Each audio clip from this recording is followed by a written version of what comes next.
Grand Rising Leo. Take a deep breath in.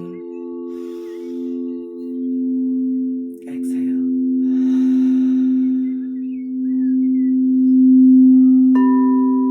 Deep breath in. And exhale.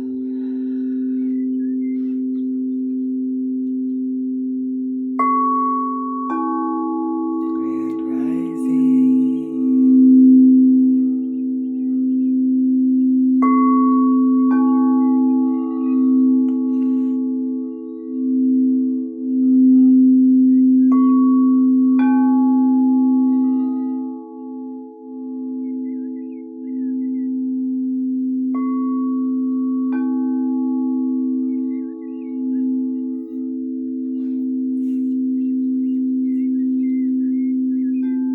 Welcome back. Deep breath in and exhale.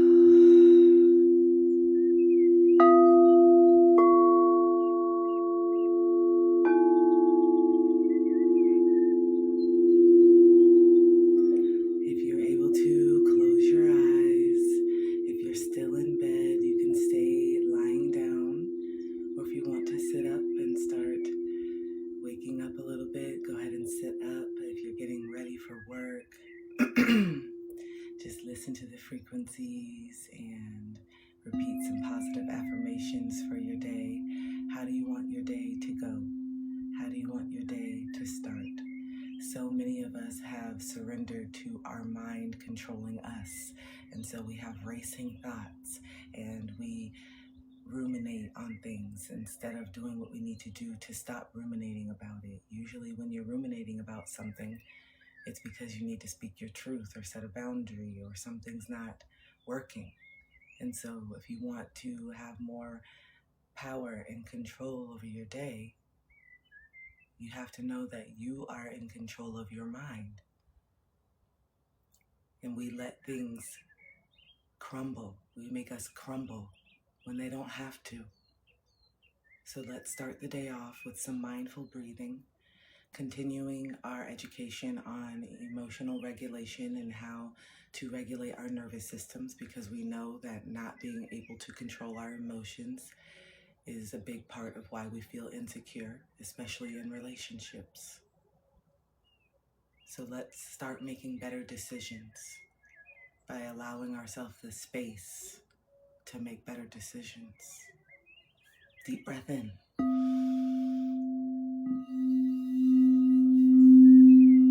Exhale. Go ahead and just slowly start to roll out any parts of your body that still feel a little stiff from the night, from your sleep. If you've already been awake, you're in a different time zone, go ahead and do some shoulder rolls while we take another deep breath in and exhale. Starting to become more present and mindful of where you're still carrying tension in your body. Where are you tensing up right now? Become more present. Take a deep breath in.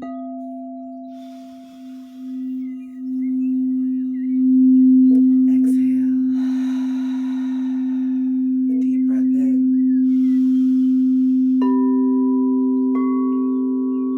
Exhale. And on this last deep breath in, you're going to hold it at the top. Deep breath in and hold. Hold. I can do hard things. Repeat that to yourself. I can do hard things. Exhale. Take a deep breath in through your nose and out through your nose.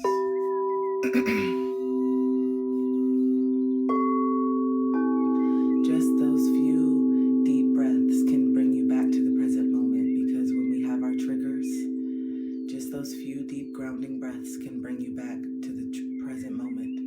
Because when we are triggered, oftentimes we are dissociating back to some feeling or moment in the past.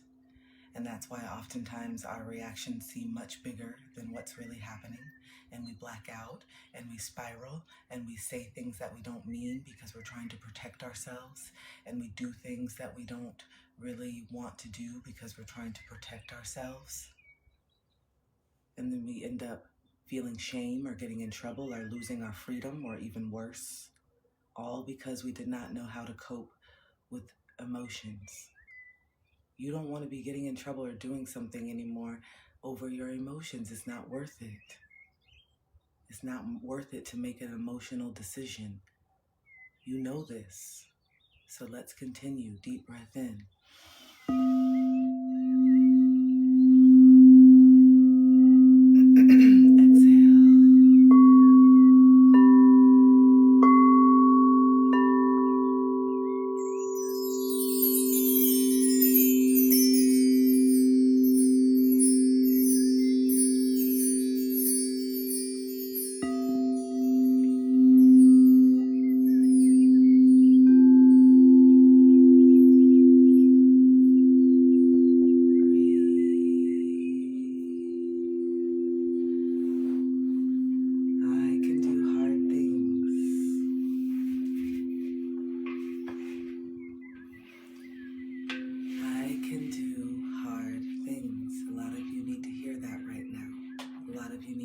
Repeating that all day. I can do hard things. I need this. Okay, we're purging. We're purging and letting it out. Clearly, there was something that needed to get out. I'm so sorry that you're in pain. Take some deep breaths and listen to these frequencies and see how you feel in a few moments, okay?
Deep breath in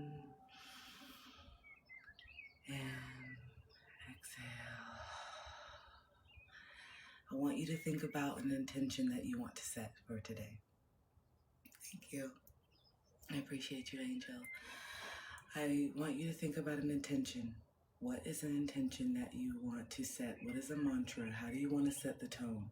How can you start to take more control of your mind instead of being consumed by your thoughts? I'm echoing. Is anyone else having a problem hearing me? But how can we take more control of our mind today? How can we sit with the constant thoughts that we're having?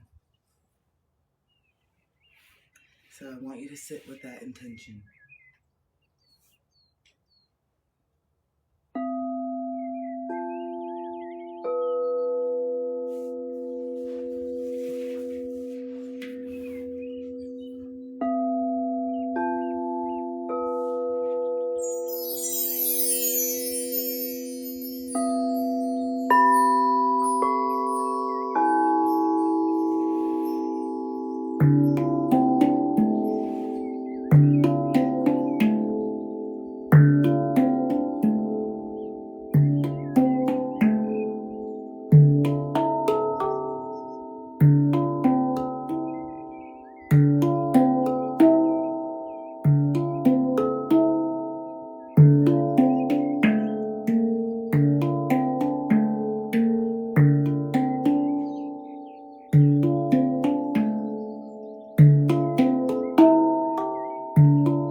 Take a deep breath in and exhale. I am living authentically as myself and stop needing external confirmation that I am on the right way, because I always am. Nothing external will give me the feeling of safety. I love that, Leo. So beautiful. I love the affirmations that are coming up. All right, we are just going to continue with a few more moments of our sound meditation, and then we will get into our morning collective messages, which I know you guys love. So make sure that you have your journals, make sure that you have a pen, make sure you have your tea, and make sure you have your heart and your truth and an open mind and your ability to accept some of the things that may resonate, even if it makes you uncomfortable. That uncomfortableness is a good thing. That means that you're awake, you're alive, you're not numb anymore. And so then we can feel the feelings, and then we can decide, I'm ready to let this go. I've been carrying this for way too long, but my inner child was not going to give me peace until I honored them, until I honored their emotions, until I honored their truth, until I honored their boundaries, okay? So your inner child is just waiting for you to just do what you got to do, and you know it. They said, when are you going to protect me? When are you going to give me attention? When are you going to start showing up for me instead of us always having to be there for everybody else? That's what they're telling me right now. We're tired. We want you to focus on our creativity. We want you to focus on our talent and our goofiness and quirkiness and all the things. When are you going to stop being ashamed of me? And then you say, I'm not ashamed of you. Yes, you are. You're so scared to post about me. You're so scared to talk about our story. You're so scared to be that goofy self. You know what? I don't even know who you are anymore, because you're not always this sex pot, this and that. You're goofy and quirky and funny, and we never see that side. You never show that side. So it just seems like maybe you're ashamed of that side. Maybe that side is not attractive to you now. But it's who we are regardless.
can choose what you want to attach to, and you can choose what you want to let go of.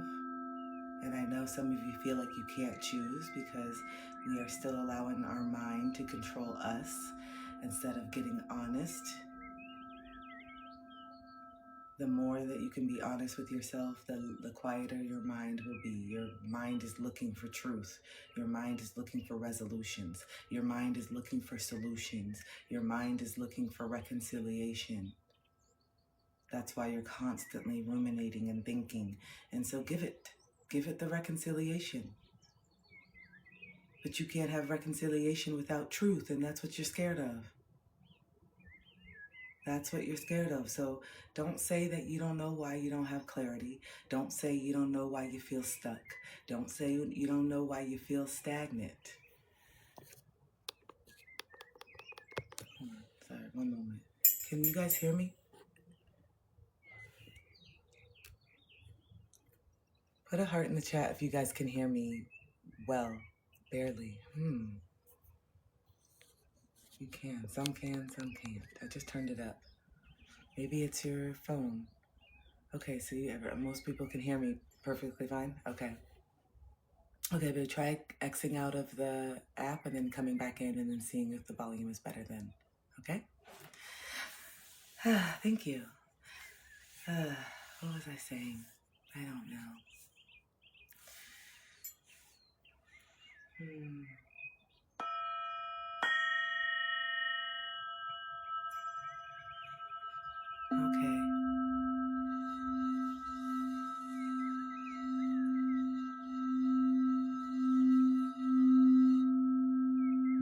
Okay, let me make sure. The truth that maybe you have not yet spoken. The truth that maybe you're still not honoring. The truth that you're still not living. The truth that you're still not admitting. Whatever it is, that's why you're ruminating. Whatever it is, that's why you're anxious. Think about it. Sit with it for a second.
and let it all out.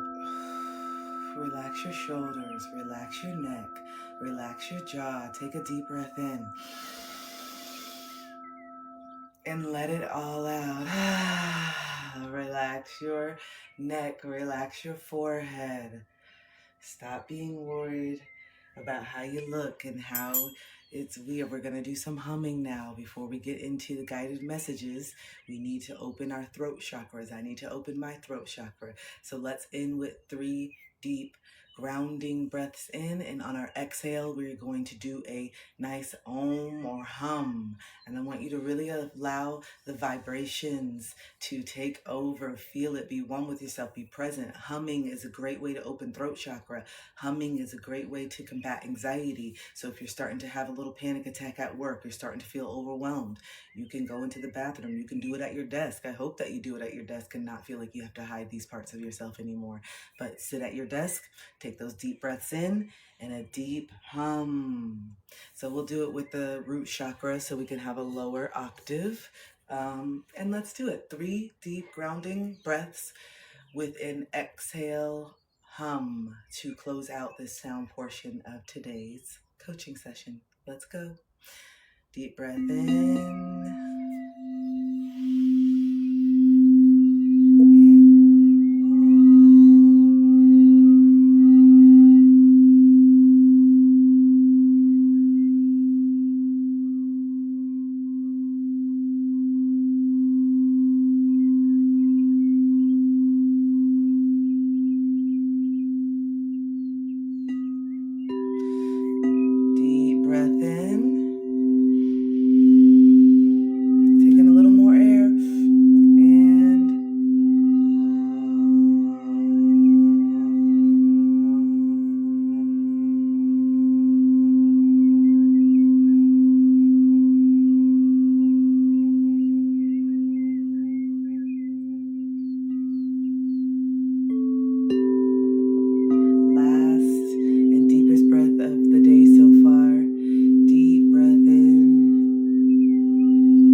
Centered. I feel so grounded in just those 3 intentional inhales and exhales. I'm just trying to show you how quickly you can change the game. You have to change the game in your head, the knee-jerk reaction, the mindless pattern, the mindless program that you've been in. You gotta change the game. You gotta break up the pattern. And that breath and that humming, that does something to your nervous system, that breaks up that pattern and allows you to have different choices. And when you have different choices, you can make better choices, more calculated choices, more choices that are in alignment with who you are and where you're going, not who you've always been. So many of you are waking up to the fact that you have emotional immaturity, and you are becoming really uncomfortable and vulnerable with the knowing of how you are aware that you have been emotionally stunted. And that this is why a lot of your relationships have not worked out, because you have not known how to properly communicate. You did not know how to set boundaries. You thought you were needy for having needs, and you kept choosing people that represented a part of your life that was familiar but not healthy. I'll repeat that.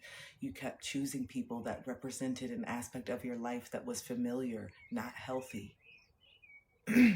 Because when you met that person and you say, oh my gosh, there's just something about you that just feels so magnetic. There's just something about you that just feels like home. This person feels like home. I need you to stop for a second and say, what was my home like growing up? Stop for a second, stop romanticizing it, and sit here and say, this person feels like home. What was my home actually like? You know, because you romanticize it. What do you mean? They feel familiar, is what you're saying. And is that familiarity healthy? Is that familiarity good? Is it something that you want to continue feeling for the rest of your life?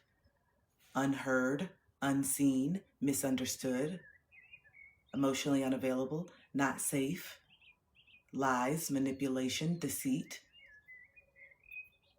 not actions not matching words. That's what you want, because that's what a lot of you guys talk about in the relationships that you're in now as an adult, and it seems very similar to the things that you used to say in childhood. So I'm just wondering how long you want to continue repeating this pattern just because it's familiar. One second, let me turn on the light. Turn on the light. Oh, where's my knee?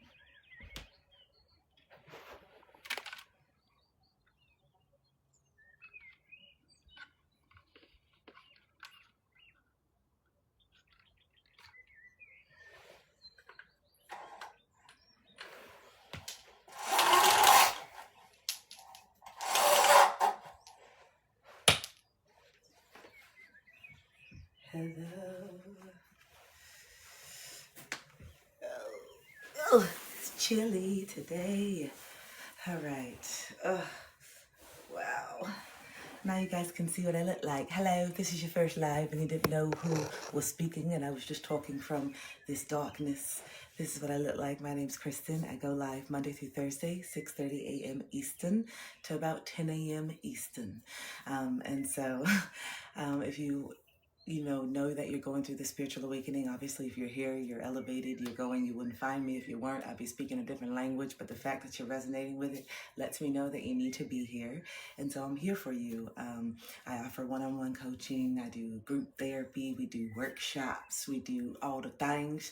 But one thing I always want to do is give back, because I know not everyone has the resources to do one-on-one or to get therapy, not even just with me in general. A lot of people don't have the resources, and I want to be a resource. Not saying that I'm all-knowing, not saying that you got to listen to me, not saying that I'm telling you what to do. I just want to share my story and share what I've learned. I love teaching, I love coaching, and so if this is something that you maybe need to hear, then I'm happy that you get to hear it.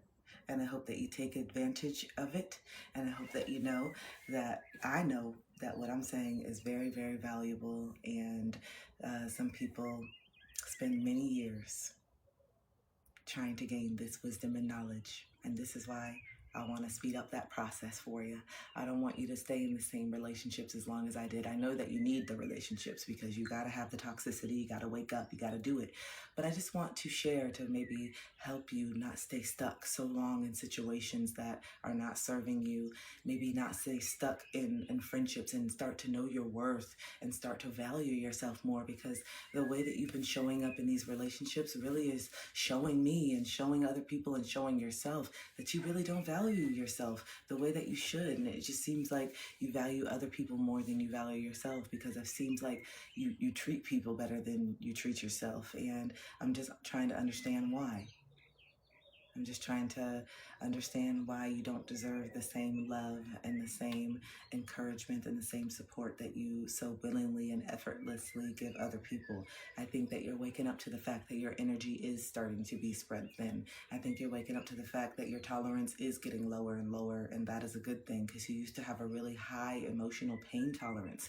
And when you have a high emotional pain tolerance, that enables you to put up with a lot of stuff that you should not be putting up with. And when you look back at certain situations through the eyes of who you are now, you're going to be like, I can't believe I put up with this stuff for so long. I can't believe that I allowed this, and I can't believe I treated people like this, and I can't believe I thought this was okay, and I can't believe I thought this was attractive and that someone was just going to put up with this. No, I need to go inward. I need to sit with myself. I need to stop pointing fingers and stop being everyone else's cheerleader, and know that it's okay for me to keep my energy and my magic for myself for a little bit. I don't always have to share my magic. I don't always have to share my energy. I don't always have to be that person that everyone calls. There's some times where I just need to be with myself. And the energy that I spend talking to you for the last 2 hours is energy that I really needed to be thinking about my own situation.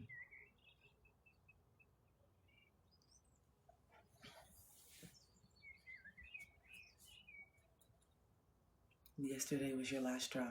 Gaming, well, I hope that you communicate it.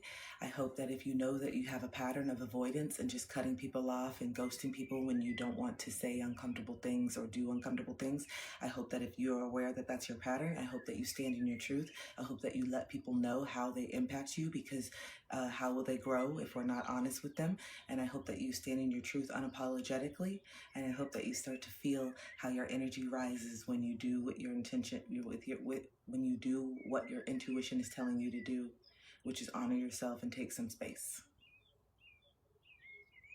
But don't forget, the lessons in these relationships is also standing up for ourselves. If that's something that we never used to do, we're more comfortable with just walking away and ghosting because it's just too hard to say the words directly. That's where we know we got to say the words directly. Okay? Good. Proud of you. So many ways that we integrate the shadows, but we miss opportunities because we avoid uncomfortable conversations. I'm trying to tell you, we have so many opportunities to integrate our shadows. We have so many opportunities to understand our triggers and the things that really dysregulate our nervous system, but we miss those opportunities because we continue to avoid going deeper. We continue to avoid not wanting to look at certain parts of ourselves that may be, something that you need to work on. And for some of us, it's really, really painful for us to just admit that we're not perfect, even though we know that we're not. It's so hard to admit our shortcomings out loud. Why do you think that is? I would love to hear from you. Why do you think it has been so hard for you to be vocal and honest and vulnerable about the things that maybe you don't like about yourself, maybe the things that you think are not good enough within yourself, maybe things that, you have really, really deep insecurities about? Why do you think over the years it has been so hard for you to be vocal, honest, and direct about those things? Let's really sit with ourselves for a second and start off our coaching session with a journal prompt. Okay, you have a journal prompt. Where's your journal? Where is your pen? Where is your water? Where is your truth? Where is your journal? Where is your pen? Where is your water? Where is your truth? Where is your journal? Where is your pen? Where is your water? Where is your truth? I want to see it. Wow, we're starting with the music and songs early. All right. I quickly, what are you writing or are you typing? I want it to be in the chat. I want to get vulnerable. This is the point of this group therapy. This is the point of this group therapy, so we can get vulnerable in front of each other. Start to speak our truth. There's power when you let it out. And there's a lot of power when you let people witness it. So come on. I'll go first. So for me, the reason why it is so hard for me to just vocalize and talk about it is because I really, really, really, really just desperately wanted to be chosen.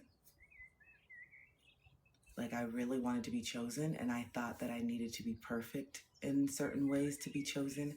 And so I didn't want to reveal any of my shortcomings. I didn't want to reveal any of it because I was like, no, they can't know about this because then they're going to not love me. They're going to think I'm not this great person that I portray myself to be. And even though I am a great person, I also am a hurt person. I also am an insecure person. I also am an angry person. I also have all these emotions that are becoming identities because I refuse to feel them. They're becoming identities because I refuse to acknowledge them. So then the behaviors are just taking over me. And so even though I don't perceive myself as an angry person, a lot of people have perceived me as having explosive anger because it comes out misdirected, unproportional, disproportional. And then people are looking at me like, I thought you were so chill and everything was just happy-go-lucky and laughing and joking, and what is this? And I'm like, this is a part of me too. And then it makes me feel bad for having this anger because it comes out that way. And then it takes away from why I'm angry. And then everyone's looking at me at how I'm reacting to whatever's making me angry. And so it just makes me look like I'm just this unstable, crazy, this. And it just like, now it's not even about the fact that I caught you lying to me and you were in your phone doing something. Now it's about my reaction to it. Even though I have a right to be angry that you lied. I have a right to be angry that you were not being honest with me, but because I don't know how to regulate my emotions and because I don't know how to articulate what's going on inside because it just feels so big and overwhelming, I just start running, pacing through the house. I start slamming doors. I start packing my bag because I want to leave and get out of this because I feel too much. And then subconsciously, I also want you to chase me.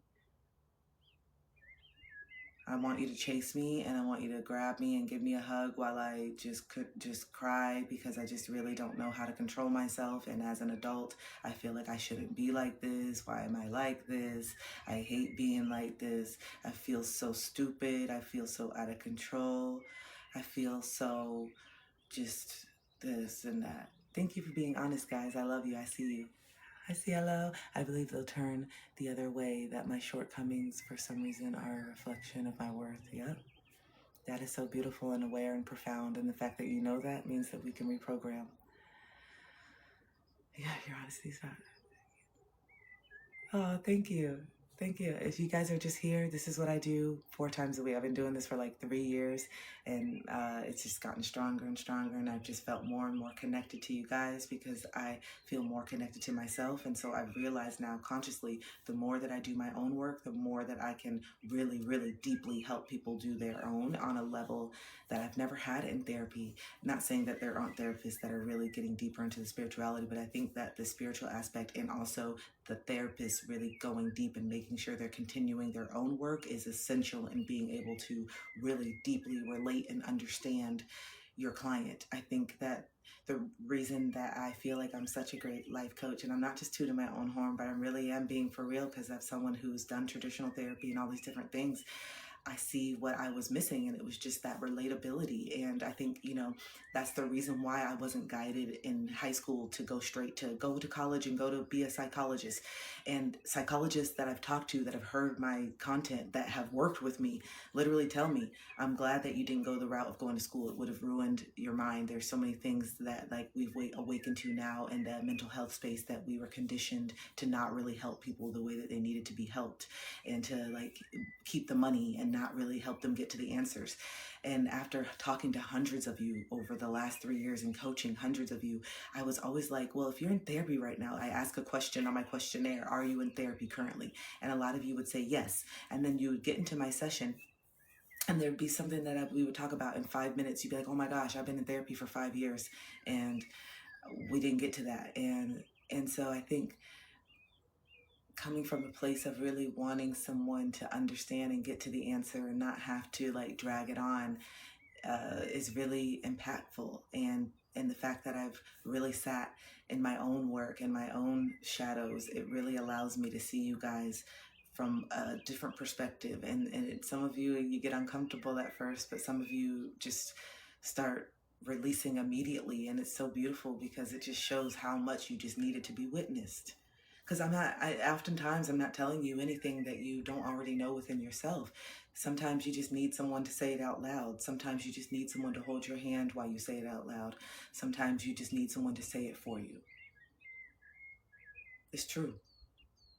Some people have the words that we do not yet have, It's true. Sometimes it's just really scary for the individual to say it. Like just to say it out loud. And sometimes we just want that person to be there and say, it's okay, I got you. How do you feel? Like it's just the emotional turmoil that we go through, the emotional like fear that a lot of us have. It is like we are being chased by a lion. That's why we're so scared. It is not just, oh, I'm just scared to cry. No, like these feelings really do feel super, super, super, super duper big, super, super, super dysregulating, super, super, super overwhelming. It does feel like you can't calm down. Like it just feels like you're just so sad, you're just so scared, you're just so angry, you just feel so abandoned sometimes in the moment where you're just like, this is like overwhelming. I hate how abandoned I feel right now. I hate how low I feel. I hate how out of control. And that's what it is. A lot of times we stay connected to people because that control, the fact that we can text them and they're going to write right back, that the control that we feel, that the knowing, oh yeah, they're always going to be in my life. We're always going to be in each other's life. There's a safety in that. Even if you know that you don't want to actually be with a person in a deeper way, it's just, there's some safety in that. And that's why people are in situationships. There's some safety in having this emotional support. What if something happens? And what if I got to go through this by myself? And it just feels good, even though it's not exactly what I want, but I don't want to let go. And then the ego takes over. And what if they find somebody better? And what if it just mirrors back that I'm really not good and I'm not good enough for them? It's all these insecurities that just keep coming up. It's overwhelming. All these insecurities that keep coming up, and it's overwhelming. So when we can just sit with the insecurity and not feel the need to get out of the discomfort so quickly, then we give ourselves the time and space to really understand why we feel so triggered in the first place, so that way we have more tools and understanding. Knowledge is really power. Knowledge is power.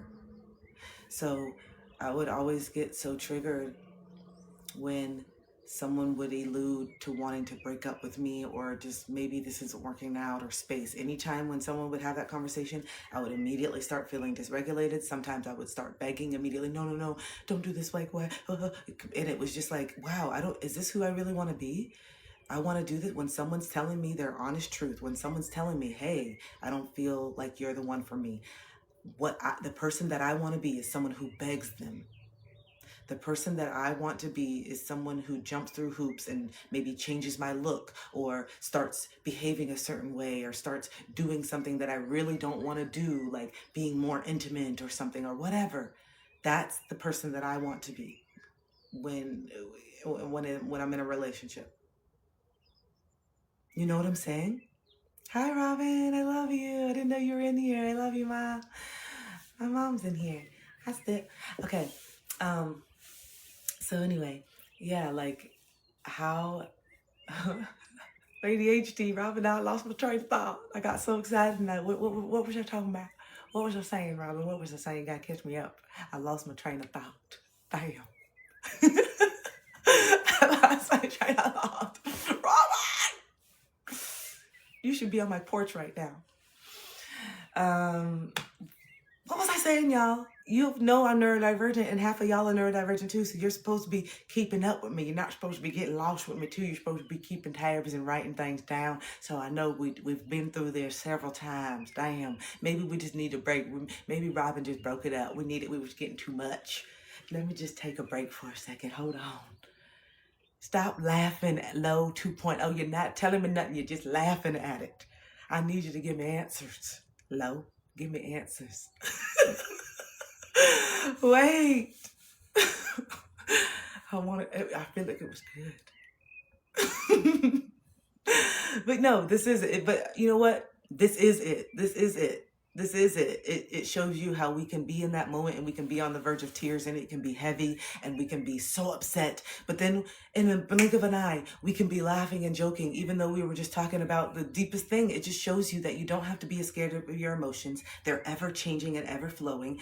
And once you just get over the hump of feeling your anger for the first few times fully, then you're going to be an angry monster. Once you just get over the hump of not caring about the other person's feelings, when you set a boundary, oh Lord, you're gonna be a boundary monster, and we're gonna have to put a little backpack leash on you. Chill out now. Why are you giving a boundary to Mickey? Okay, we're at the theme park. They're supposed to come up to you. Why are you setting a boundary with Mickey? No, because I never set boundaries, and now the pendulum has swung all the way to the other side, bitch, and I'm not gonna let you take over me. You get a boundary, just like Oprah. Just like Oprah. You're going to be just like Oprah out in the audience. You get a boundary, you get a boundary, you get a boundary, you get a boundary. We all get boundaries. boundaries.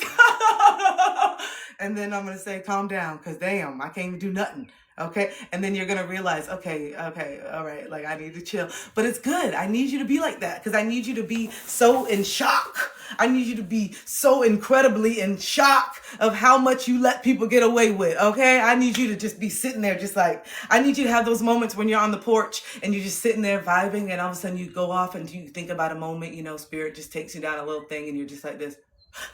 Damn. God, how the fuck?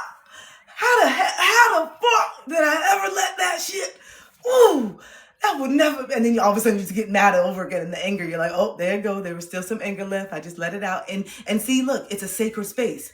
And I'm not kidding. I know I'm so dramatic and y'all are laughing, but that's a sacred space. You're on your porch with your tea. You're in your own thoughts. You're sitting with it. You're looking at the situation with enlightened eyes. And now it's generating an emotion that was stuck. You feel me? Like it's generating an emotion in that moment. It's generating an emotion that was stuck. You needed to go back into that memory and look at it through enlightened eyes so that you could see. And so then you could feel that anger and feel that feeling in that moment and be like, oh, I am never doing this shit again. That's the point. That's why it's so dangerous not to feel anger. That's why it's so dangerous to suppress your anger. Your anger is a very valid and important emotion. But when it's suppressed for 30, 40, 50 years, it looks insane. When it's suppressed for 60 years, it looks volatile. When it's suppressed for 60 years, it's narcissistic. Yes, because it's not being destroyed. Sir Isaac Newton taught us that. It's not being destroyed. It's just being transferred. And it's being harbored and it's being not transmuted in a way that is productive. It's being transmuted in a way that's continuing to hurt people.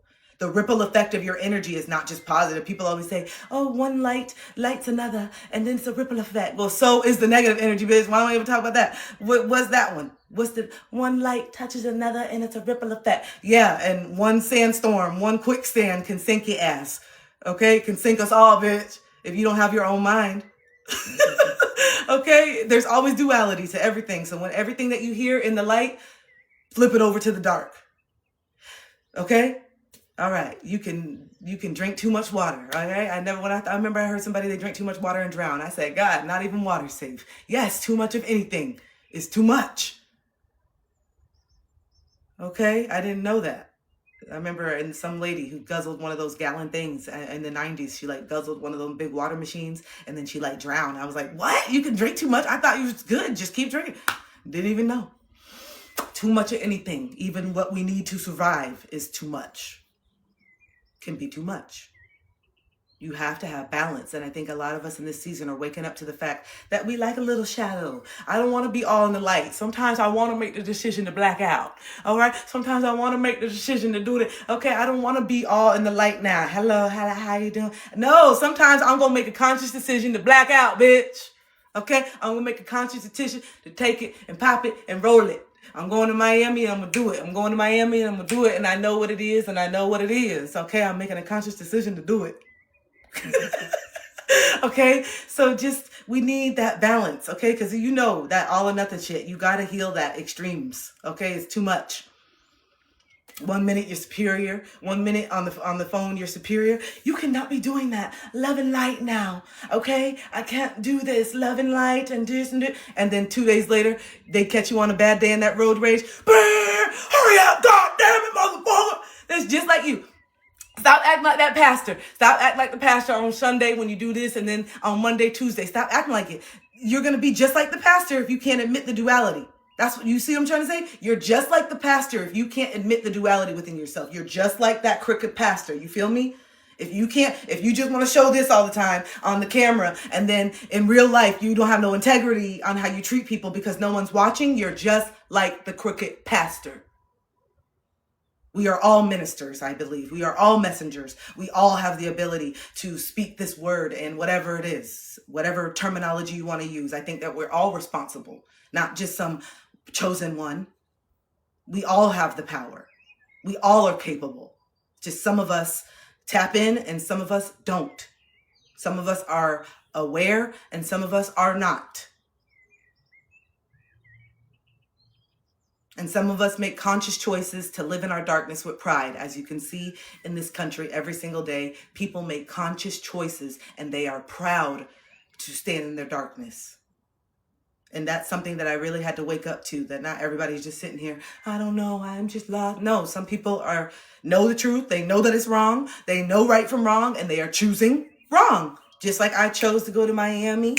Just like I chose to go to Miami, and I'm choosing to do this. And I said, you know what, this weekend, I want to black it. Some people take it to the next level, to the next level, to the next level. Some people have levels. There's levels to it. Just like there's levels of I don't know. There's just levels to it. Okay. There's levels to kindness. There's the emotions and how we express them. There's a spectrum. It's a spectrum. So maybe I'll dabble in the darkness about this much, but there's some people that are okay with dabbling with it all the way to the end of the spectrum. They just committed to it. They're in too deep. They're in it and they're in it and they're in it and they've committed to it and they've surrendered to the darkness. There's a lot of people who do that. That's why they're able to do things, and you're just like, gosh, this is so crazy. How can you just do this? Like, these are humans. And because you still have your empathy. You still have not surrendered to that. You could get there. Oh, don't, without a doubt, you could get there. Okay? We all are capable. But no, you're fighting that on a daily basis. You're fighting that. That's why you're here, healing, wanting to be a better person. This is why you're second guessing before you cuss out. This is why you're trying to breathe on the road instead of just adding more negativity and projecting the things about yourself that you don't like. We do that a lot in traffic. 1 minute you're beeping on the horn, telling somebody to hurry up because they're not going fast enough for you. And the next minute you're that one vibing on a Sunday, taking your time, and someone lays the horn on you and you get pissed off because you're just vibing. And why is everybody in a rush when literally you were in a rush 2 days ago? The projection on the road is something that made me very aware of projection. So I want you to start being more conscious of the way that you project when you're driving, because you do it a lot. I want you to become more aware of how you project your behaviors and the things that you get annoyed with in other people. I want you to become super aware of how you embody those qualities within yourself, babe. You're annoyed with a lot of the shit that you do, but you don't own it because you're so focused on the light and who you are and being right that you can't see the fact that you act just like the people that you be beeping the horn at. You just did it 2 days ago. You are them and they are you. And the more that you can make peace with that, the more peaceful your life is going to be, and the more grace and space that you'll be able to give other people when they're having a bad day, because you're going to be aware of the fact that you just had a bad day 2 days ago. And so instead of just laying on the horn or doing that, why don't you just give them some time, just like you needed time? Treat others how you want to be treated. Remember that? I know you couldn't stand when he used to say that. And it's one of the best advice that we've given. It's true. Treat people how you want to be treated. Stop projecting. It makes you the hypocrisy, the double standards, the elephant in the room that you've been. You've been the elephant in the room over here getting so annoyed and pointing fingers at things that people do. And then people are looking at you like, you do that. You just did that shit yesterday. That's that elephant shit. That's that elephant energy. You got that elephant energy, bitch. Hey, you got that elephant energy, bitch. Hey, you got that elephant energy, bitch. Hey, you got that elephant energy, bitch. Hey, you got that elephant energy, bitch. Hey.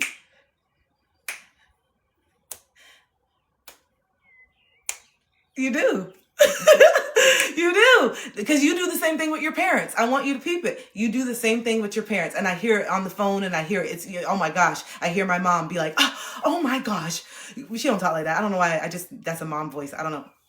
Oh my gosh, your grandfather just did this and did the baba booba.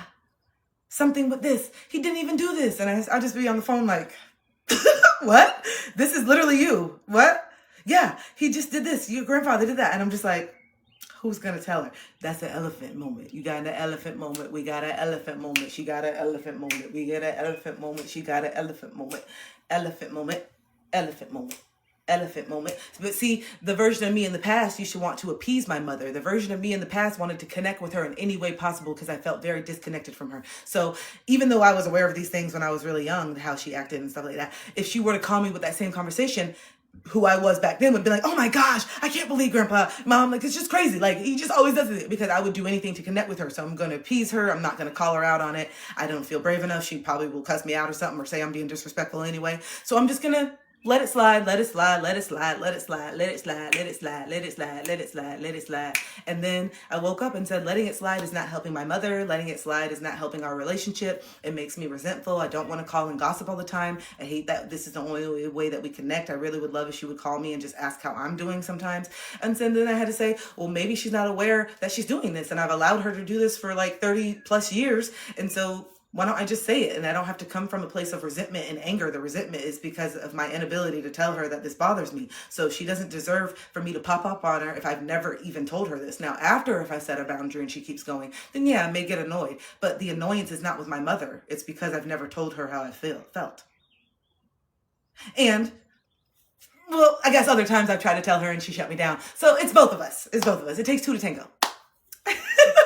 It takes two to tango. But I had to realize I'm no longer that 13-year-old and I don't have to put up with this and I don't have to answer the phone. So if I'm getting annoyed and that my mom's always calling me gossiping to the point where I'm screening my calls, but then I don't want to not talk to my mom, then why don't I just tell her that I don't like that we only talk about gossip? Let me just communicate because I really want the relationship with my mom to grow. I love my mother. I want it to go deeper. And so if it's going to go deeper, I got to be willing to get honest with her about things. And some of us are just so scared because we're so conditioned on their reaction and keeping them happy, and we're codependent and we don't want to hurt their feelings and we don't know boundaries and they don't respect our boundaries. And a lot of us don't want to set boundaries with our parents because subconsciously we know that they're not mature enough at the point right now to actually respect them, that they're going to blow up, make us feel guilty, get mad, cut us off, and we don't want to have to follow through with the consequences of cutting our parents off because it hurts. We don't want to do it. It's not something that we wake up saying, yeah, I don't want them in our life, even though we know it's probably for the best. There's moments that pass, especially if you have children, where you're like, I want my parent to be here. I wish my mom was here. I wish my dad was here to see this. But then at the end of the day, you recognize that you are still holding on to a fantasy version of who they are. And if they were actually there in the room, you would probably have some type of altercation, and then you would say, this is why I didn't invite them. So instead of going through that cycle all the time, you just go no contact and you just stand strong, and maybe you cry on that day, and you just work through the emotions instead of going back through the loop and abandoning your boundaries and abandoning yourself just to have that approval or validation. And you realize that if your parent really wants to be in your life, and if they deserve to be in your life, they will start respecting who you are now. And that your parents shouldn't get a pass to continue disrespecting you. And also, as children, we have to be open to the change. We have to be open to seeing their growth. We have to be open to communicating more too, because there's sometimes as children, we expect our parents to do all these things while we're still being these little immature children and not speaking up. And we just want them to know what we're feeling, and we just project onto them, and we still just keep going through these loops because we haven't made peace with certain things. So there's certain times where our parents are willing to do the work with us, but we're not actually willing to do the work. Once they show up and say, okay, all right, I'm here now, and here, I'm ready. Tell me what you want. I'm ready to hold space for you. Then we're like, well, no, I'm more comfortable being angry at you. And so then it just goes through this loop because you're really not ready to let go. If you want your parent to change, you also have to be ready to change. You also have to be ready to forgive. You also have to be ready to let go, especially if you want to keep your parent in your life. It's not fair if someone is actually doing the work and someone is actually changing and you just keep beating them up and cussing them out and saying that they're not. That's not fair either. Now you're making your parent the punching bag and you're punishing them the way that you felt punished growing up. You flip the script. Does that make you any better, different than them?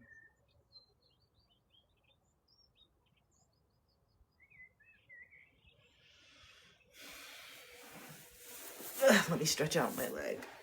Having a lot of pain interlaterally on my knee. Whew. Getting hot in here too. We getting hot in here. How we feeling, y'all? How we feeling? Ooh. Just stretch it out. Oh, stretch it out. Ooh, feels so good.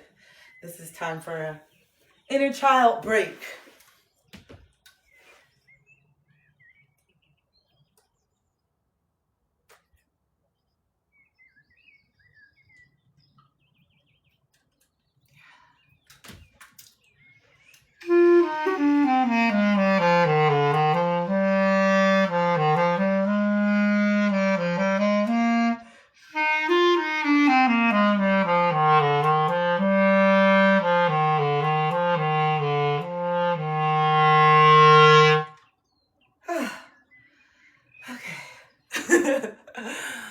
uh, thank you. I love y'all. Oh yes, Robin, I meant to tell you that I was so busy yesterday going crazy, then I got busy and then ADHD and then I had a brownie and then I'm gonna call you when I get off this live, okay?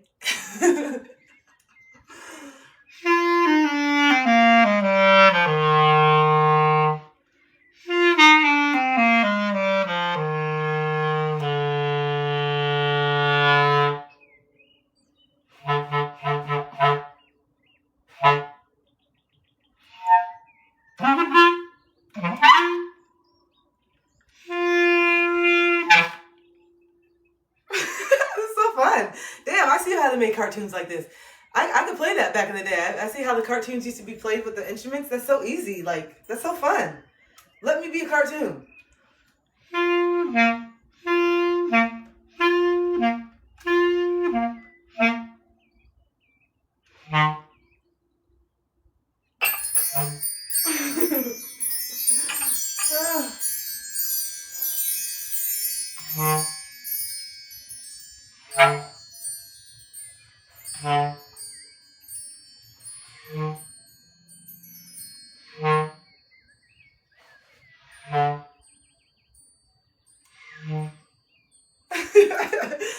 If you didn't know, I was really concerned. I saw something. If you couldn't tell by the energy and the tone of the music I was playing, I was concerned.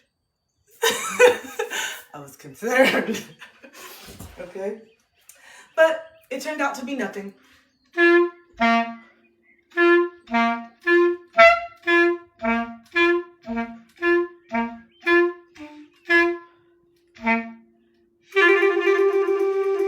Oh, I saw a bird. This is so fun.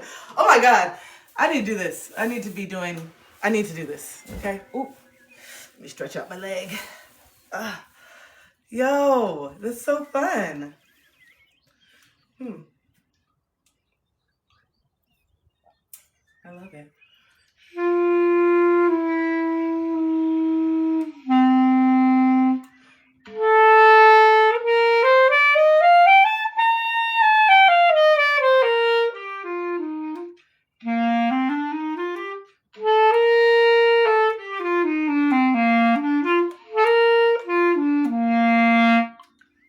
That's a C scale.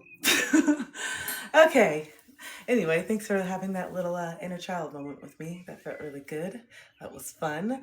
And I hope that inspires you to do something with your inner child today, because they really miss you, and they miss when you used to be goofy and you used to take the time to do the things that they love, and you still love those things, and maybe it just looks different. Like I have the sound bowls. I don't play the clarinet as much, but I still have a passion to create music, and now it just looks a little bit different. So give yourself permission to evolve. Sometimes it's in the same realm, but it just looks a little bit different than it did from the past. And also, don't be so limited in the ways that you can really make a beautiful living using your gifts and art and talents and your intuition and your love to talk to people. Some of you absolutely love talking to people.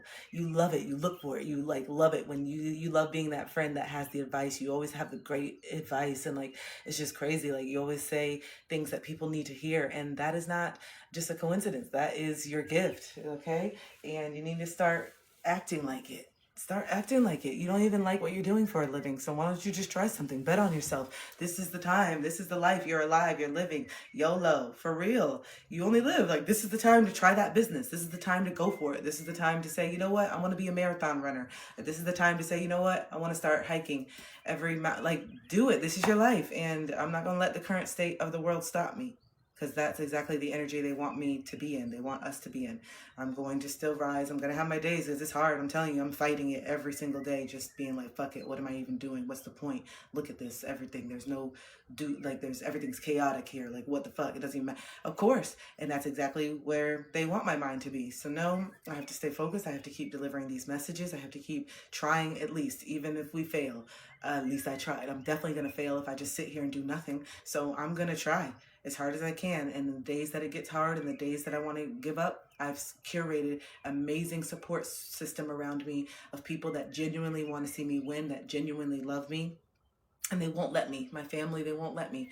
When as soon as I start talking a little low in frequency, my mom is on it. Like, what's up? What do you need? Is it money? What's up? You're gonna do it. We believe in you. Your family's behind you. We're not gonna let you give up. Stop talking like that. It's okay. Feel it, but you got this. You're one of the most resilient people I know. You are da da da. You're so brilliant. And I'm like, wow, I needed to hear this, Mom. These are the things that I really needed to hear growing up. And if it took 30 plus years to get here, I'm so grateful that we're here now. And even as an adult, clearly I still need you.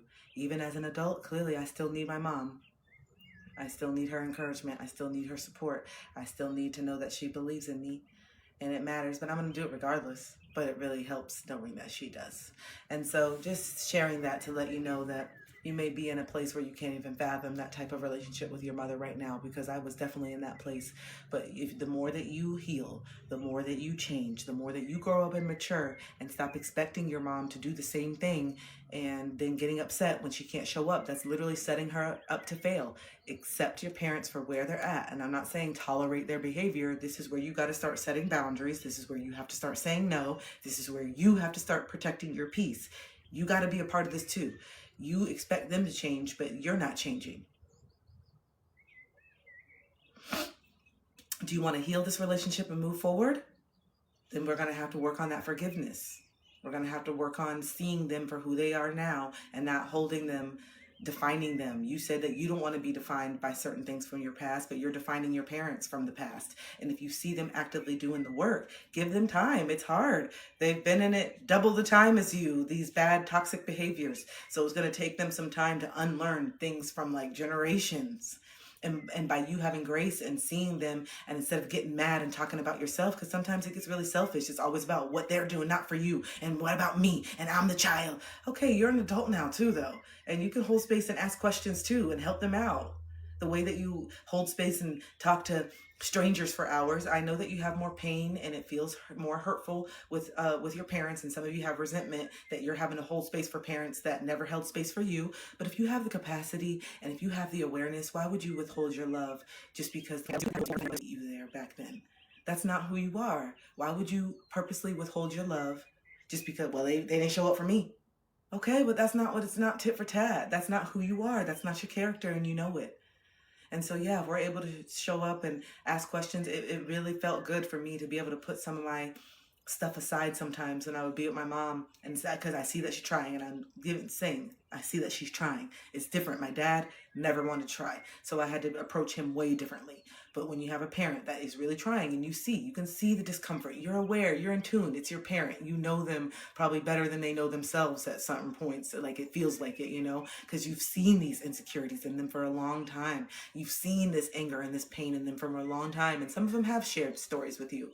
And so now it's time to really apply that and say, no, this is not just some little story. This has impacted my mother, and this is why she's so closed off, and this is why she's not so affectionate, because she has some of the similar abuse that I went through, and everybody handles things differently. So let me give my mom a little more space and grace, or let me ask her some more questions. Hey, Mom, how have you dealt with these things? Have you actually talked to someone about the stuff that you told me, or did you just tell me?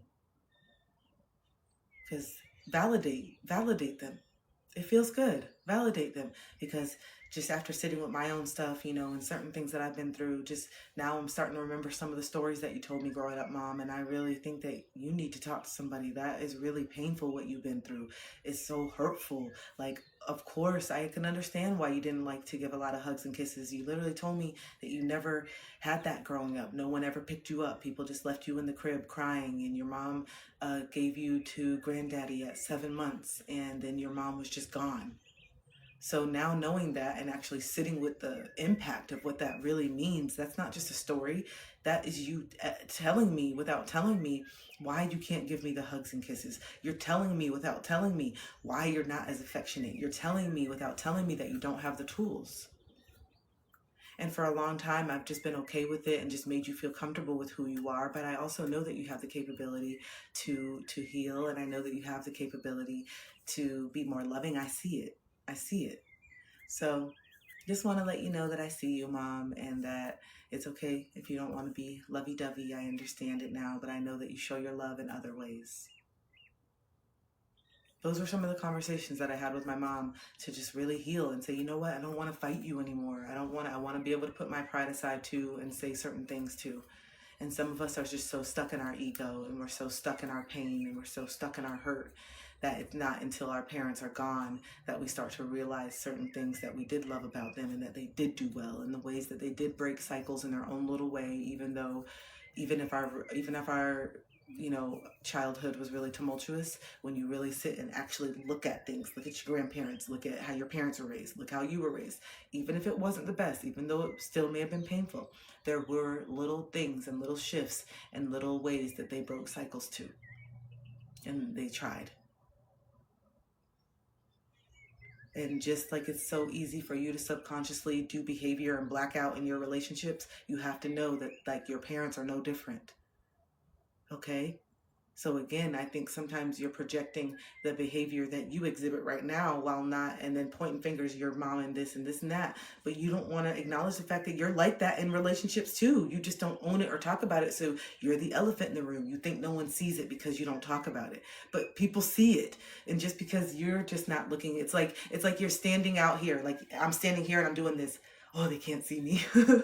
Oh, this is a good hiding space. They cannot see me. Oh, yeah, I can do all the shit, say all the things, do all the shit, say all the things. They can't see me. No, I can't see me. And so then I'm just projecting that you can't see me. Even the fact that you can't see yourself is a projection.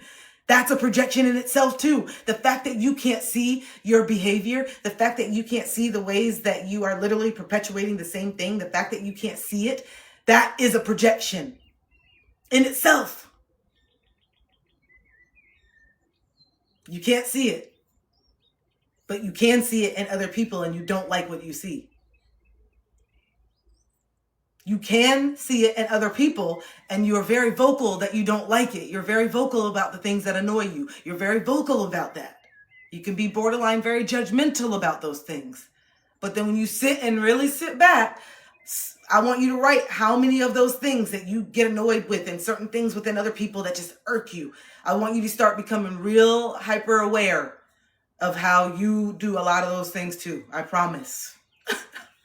I promise. And those are those elephant moments. Oh, Lord. Those are the elephant moments. I didn't know that I do this, and I've been doing this for a long time.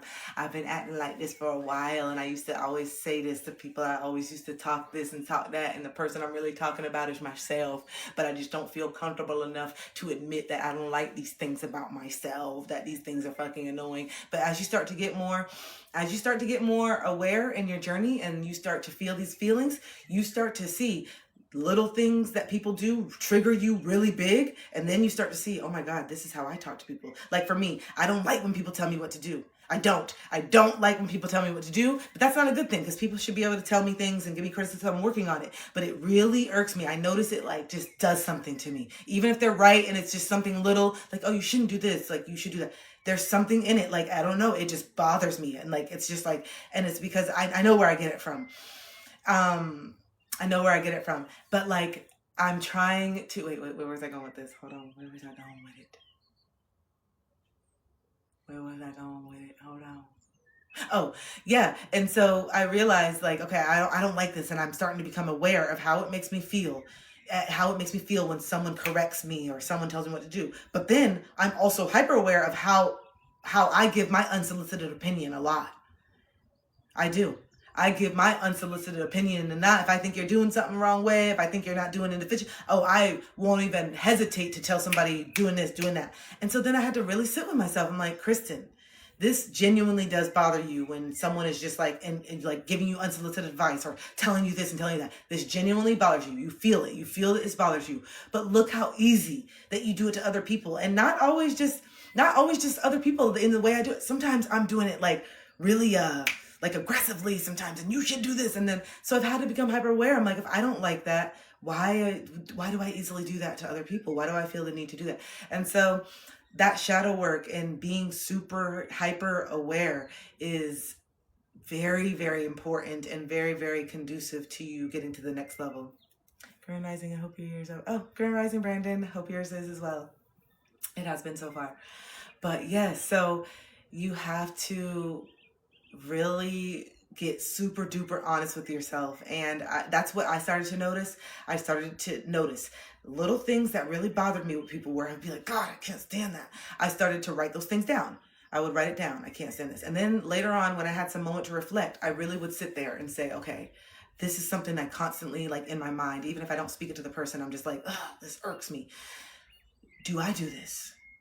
Why does this irk me so? I really do. I really want to sit with certain things, because I think that everything tells a story. And so I'll sit with it, and then I'll be like, I do this. And this is something that I want to change about myself. I don't like that I do this. And you will get to that point in your journey where you'll say something or do something, and then in the moment, you'll be like, I didn't like how that made me feel. And then, like, I've found myself doing that a lot with my anger, because sometimes I can just be explosive on the people that are closest to me. I can get real attitude with people that are the closest to me. And so sometimes with my best friend, and she's so patient, like my best friend Rachel is so patient, and she's just like, it triggers me how patient and kind she is sometimes, because I'm just like, I feel like I don't deserve this sometimes, and it really has brung it up. And I'm far past that now, but this is the process of the hyper awareness within myself and the integrity that I have within myself, that will be on the phone and she'll say something, and I'm like, who cares? Like, why are you even saying this, or whatever? And I'll be pissy. I'll do like an attitude, and then she'll be like, oh, okay, like, I was just saying, like. And then she'll change the subject, and she won't even check me. She won't even like call me out sometimes. And sometimes she does. And I'm not saying that she's a pushover, but there's sometimes where she knows that I'm going through stuff, and she just says, I'm going to let you do that. Like, it's whatever. Like, I don't need to say something all the time. And me, I don't have that grace all the time. And I'm like, damn, I want to have that grace. But after I do those things, and maybe I'll be like, I'm going to just let you go. And I'll just be pissed. And then I'll sit with it. I'm like, why did I do that? She literally has nothing to do with it. And she's so graceful. She still loved me. She was still loving. She didn't change how she acted. She didn't do, and then I'll call back and I'll be crying. I'm sorry, Rach. And she's like, what? What's wrong? I'm like, I'm sorry how I talked to you. Like, you don't, like, I don't know. Like, I just feel so like, this relationship is triggering. Like, you're just so kind. I haven't showed these sides of myself to people before, and it just feels so triggering. And I'm sorry that sometimes I feel like I try to push you away, because I'm just waiting for you to say you don't want to be my friend anymore, because I've lost friends, and it's just so much deeper. And I just realized, oh, my relationship with her is deepening, and I'm really trusting in her, and really heavier stuff, and we're getting closer, and I really love her, and I love our relationship, and she's a big part of my happiness. And then the fear comes in. Well, what if something happens? What if I lose the relationship? I've lost relationships before. What if she doesn't even fight for you and something happens? People have not fought for me before. There's been times where I've wanted to talk to people and actually work things out, and their emotional unavailability, or their avoidance, or their just didn't see my worth has kept them from doing that. And so it really does something, and I've realized that the friendships that I've lost have really made an impact on me, and have made me more anxious, even in friendships, more than in relationships. And I'm like, wait, no, I really invest and pour deeply into my friends. I really love the people that, if I call you a friend, I'm here for you. I'm giving you advice. I'm answering the phone. I'm texting you back. We're talking about things. I'm thoughtful. Like, I am a really good friend. And so when it seems like I'm so easily disposable, or someone's not even willing to talk to me or tell me things, it hurts me to my core. And so when I notice, as I start getting to these different levels and layers with people that I call my friend, because I don't call anybody my friend now. I don't use that term loosely anymore. But if I call you my friend, yeah, there's levels of abandonment that I have to heal within those relationships that we have to get through too. And I can't do that without being myself. I can't do that if I get to a point in a relationship where I'm like, ooh, okay, this bothered me. Okay, I think this is going to be the first kind of confrontational conversation. So we got two choices here. I can abandon myself and just shove it down, or I can confront this and say, okay, let's see. If I confront this and they still show up and they still want to be my friend and they honor what I'm feeling, and they, value that, then we can keep going deeper. But without me doing this, if I run from this, I'm robbing myself from an opportunity of really seeing if this person is down, really seeing if this is someone I should be calling a friend. You see? So even though you think that you're taking the easy way out by not being confrontational or not addressing something in your relationship, what you're really doing is robbing yourself of more intimacy and vulnerability and closeness and more trust and safety to see. You gotta allow yourself to see. You have to allow yourself to see how the other person is going to react. You have to allow yourself to see if the other person is going to respect your boundary. And you cannot do that if you've never set the boundary. You have to state the boundary out loud. You have to state what it means to you and why and how you feel and why it's so important to you. And then you have to allow them the space to cross it, or you have to allow them the space to respect it. You cannot control it. You can be the best person. You can cook the best dinner. You can have the bombest intimacy and laying it up and throwing it down. And they still have a choice to respect you or not. They still have a choice to respect you or not. And oftentimes, many times, all the time, it has nothing to do with you and everything to do with their inability to be honest with themselves, to be honest with you, to be open about their emotions. Because even if they were cheating because they were no longer interested in you anymore, they didn't have the courage and they didn't have the capacity and they didn't have the respect for you to tell you that beforehand. So it's not about you, even if you aren't the person that they want to be with you, and if you've done things that they don't like. It's still on them to be honest with you about those things. It's still on them to be mature enough to say, hey, this is where I'm at. But because a lot of people do not have communication skills in that way and are very scared of their truth and are very scared of hurting other people, they choose the way out that they think will be easier, which is to be deceptive, to lie, to sneak around. But then when that comes out, now not only have you hurt me and betrayed me, but now you've completely shattered your character and your integrity and your trust in who I thought you were. You see, I respected you more when you could just be honest with me. Even if that would have hurt in that moment, this hurts even more. Because not only were you not honest with me, you betrayed me. And now I don't see you the same anymore. And I don't know if I ever will. So you tell me which option was better, which option was worse. The truth will set you free. You just have to not be selfish and have your cake and eat it too. Now I finally understand when they say, I want my cake and eat it too. I used to say, well, if it's my cake, of course I want to eat it. No. You want to be able to do what you want to do without having the consequences of losing this person. No, you want to be able to do what you want to do and still have my emotional love. You want to be able to do what you want to do and still have the dinners and the warm meals and the snuggles and the cuddles. You want to be able to do what you want to do and still be able to have the benefits of these parts, because you don't want to work through these things with me. You want to hide from it, because to work through it would mean that you need to be seen a little bit more, and you're still scared of being seen. That's what it really comes down to, and that's where I think a lot of relationships end up crumbling,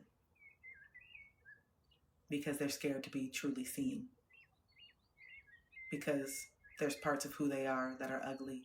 There's parts of who they are that are not kind. There's parts of who they are that are selfish. There's parts of who they are that have been manipulative, and that is really painful to sit in that shame. And so that's why a lot of people just keep running, getting into the honeymoon phase, because the honeymoon phase is where you can do the love bombing and the dopamine, and it's where the person can see the beauty in you before they see the flaws, and usually pour into you, because you find people that pour into you because your ego and your validation is dependent on someone pouring into you. And so you find an empathetic soul that sees the beauty in you and pours in, and you eat it up. You eat it up. Because the validation is what's keeping you going. So yeah, I don't know how we got here, but we have to start being honest with where we are truly at. Because your behaviors tell a story, and someone who's awake and someone who can see you will be able to see you. Just because you're standing like this, doing your things, because you're refusing not to look at yourself. Just because you're standing like this in the mirror doesn't mean that everybody else is standing like this. There's some people that are looking at you like this. Plain, I see everything. I see you. You think I don't see you, and just because I don't speak on it doesn't mean I don't see you. Okay? This is why certain people haven't wanted to deal with you, and you're like, I don't know why they don't like me. I don't know why they're not cool with me. It's just weird. I never did anything. There's certain things that people see about you that you think they don't see. Like when you are gossiping about people all the time, they're going to think, okay, well, I definitely don't want to be close with this person, because when I'm not here, they're probably going to do the same thing.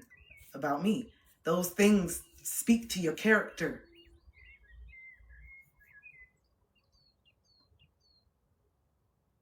Mm-hmm. Your character is coming up a lot right now because I'm very much looking at mine. I'm looking at my own. Who's my character? How do I want to be? How do I really perceive myself? But look at these things that I still do. I need to work on this. I have a skewed, fragmented perception of myself because I haven't wanted to look at myself clearly. So I have a fragmented version of myself. I see myself in a fragmented way because I haven't wanted to see these dark, ugly parts of me. I haven't wanted to acknowledge how I can be manipulative. I haven't wanted to be honest how I'm not honest with people and have drug things on and done things because I haven't wanted to hurt people's feelings, but I haven't been honest. Those are things that all have to do with your character, your integrity, who you are as a person, how you show up. So yeah, we can't sit here and get upset and say, this person lied to me. I can't believe this person lied to me. They just took my energy and they knew they didn't want to be with me. And when you've done it, where have you done that? Where have you not been honest? Where have you played games?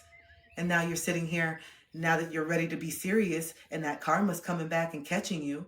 I need you to sit with it. It doesn't feel good, right? I need you to acknowledge it so that you change your behavior. And the only way that you're going to change is if you feel the pain that you inflict on other people yourself. And so this is where karma does send you versions of you. Sometimes you're not dating that other person. Sometimes you're dating yourself. Sometimes you're not living with that roommate, that other roommate. Sometimes you're rooming with yourself so that you can finally see how your behavior actually impacts people because you're now getting to the point where you're becoming more aware of yourself. And so spirit's going to send you people that have these versions of yourself that you don't like, that you need to heal so that you can feel it. Oh, damn, they just sent me someone and I used to cheat on people all the time. And I'm not talking about myself. I'm just saying in general, I used to cheat on people all the time. And now with this particular relationship, I really want it to be loyal. I really want it to be real. I was ready to leave all that shit behind, even though I never addressed it, even though I never really held myself accountable for it, even though I never really felt the impact of it. And I kind of just swept it under the rug and all the other people had to, spend years healing from that betrayal. Anyway, I found somebody now that I actually really want to get serious with. And then guess what? They cheated on me. I can't believe this. I can't believe this shit. And now you are just feeling it times 10. Like this was the one time that you actually were loyal to somebody. It was the one time that you actually weren't trying to play games. It was the one time that you finally wanted to be real with somebody. And so how could this person do this shit? You know what? And this is what you even say. You even gloat about it. All these other people in the past, I was never serious about these people. All these other people never got this version of me. And now you get this version and you do this shit. I literally told you about those people. I told you about this shit, and all those other people, I wasn't even real with them, and I played around with them. But for you, I was for real. For you, I was real with you, and like I did the real thing, and you have the audacity. You see what I'm saying? Like you have not felt it. You needed to feel it, babe. You needed to feel it. And you're feeling it now. The impact. Yeah.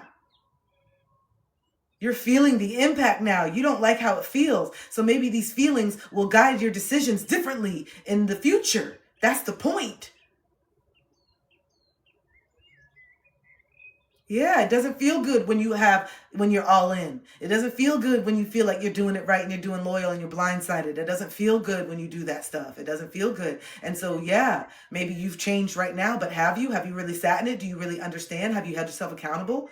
Is this going to be a pattern that you're actually going to break? Or were you going to be loyal until the point where you couldn't be loyal no more in this relationship and then we're going to repeat it all over again? It's a pattern. And we got to acknowledge it and we got to sit in it and we got to feel it and we got to understand, why is it so hard for me to be real? Why is it so hard for me to be honest? And why do I keep wanting to be in these committed relationships when I have no intention to commit? Why do I keep wanting to go through all this? Why can't I just be honest? If I just want to be physical, why am I too scared to do that? Why do I feel like I have to manipulate people into thinking that I want something else when really this is what I want? Do I not think that I can find that? Do I not think that that exists? Do I think all you can do is just keep going on the apps. All you can do is just keep trying to fill that void. The same way that the person who you said was centering men was trying to fill a void, they were probably trying to fill a void too. That's what I'm saying. You're projecting. We project all the time. We project all the shit that we don't want to own about ourselves. You didn't want to own that at one point. You were a pick-me at one point. But you have so much to say about the pick-me's that are open about it now. You didn't, but let's talk about 96. Let's talk about 2005. Let's talk about who you were in 2013. Did you forget about that? Did you forget about when you ran after the car and chased them down and threw the car and went all this and threw the clothes out the window and was screaming, and then you sent 1,000 texts in the span of 1 hour and you couldn't sleep and you were driving around the neighborhood looking for somebody? Do you remember when you did that? Do you remember when you did that? Yeah. Do you remember when you keyed the car? And do you remember when you showed up at the club to catch them? You remember that? Yeah. You remember that? Yeah. Mm-hmm. You remember those times you forget? Yeah, when you hid in the house or you did this. You remember when you walked in because you had the key and you tried to surprise. Remember when you showed up at the pool hall because you knew that they were there with somebody else that they didn't have no business being with, and then you caused a scene and you went crazy and you were running. And then do you also remember that after you did all those things, you still took them back? Whoa! Do you remember that part? You remember that after all those things that I just mentioned, you still took them back? You remember that? Forgot that part. Yeah. And then you had the audacity to call somebody a pick-me. You have the audacity to be in someone's comments talking about pick me, I can't stand people like this. You forgot about 2013, but you are over here in 2026 calling somebody a pick me. Did you forget about 2013?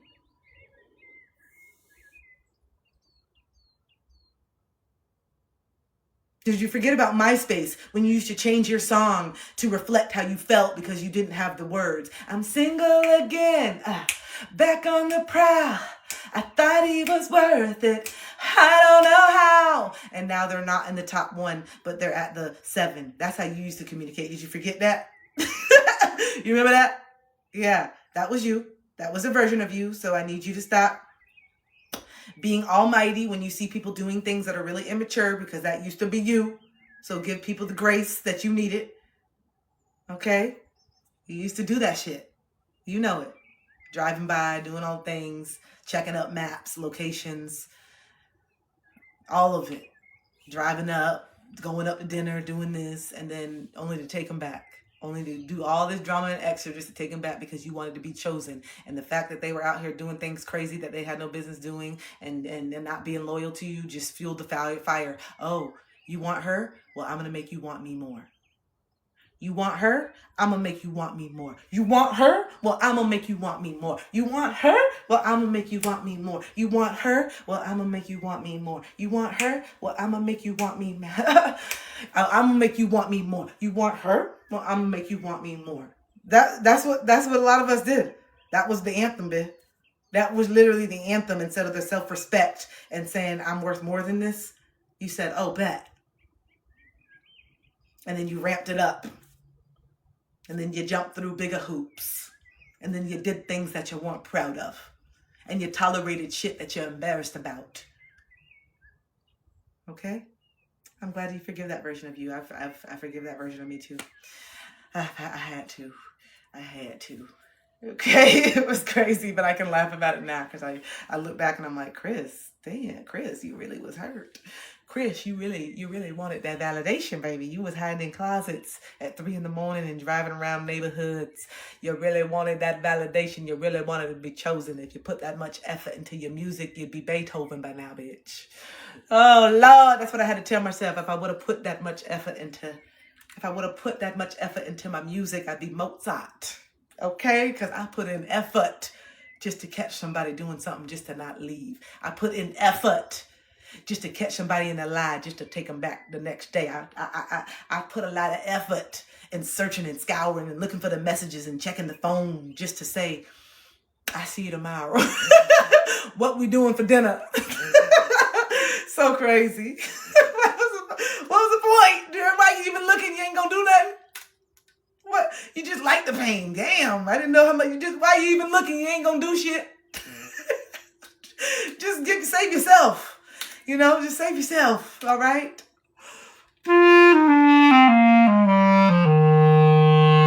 So if you're new here, this is my sitcom 90s moment. You know when it's time to change scenes and it goes bow, bow, bow, bow. And then it goes to like the new scene, like you're watching Family Matters and it's like a sad one. It says,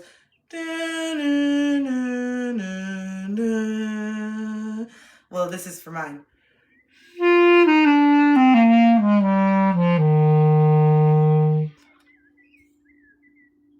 That's mine.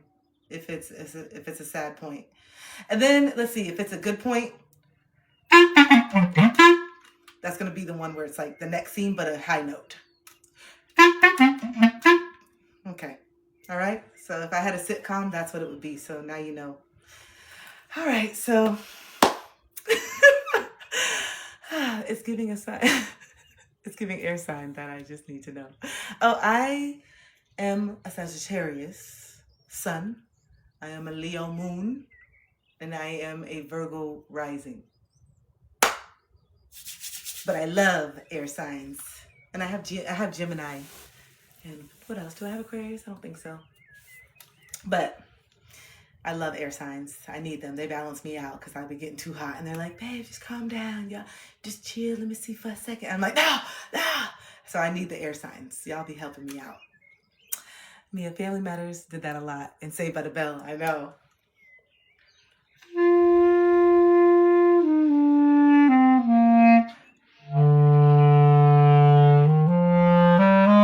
I don't know what I'm writing.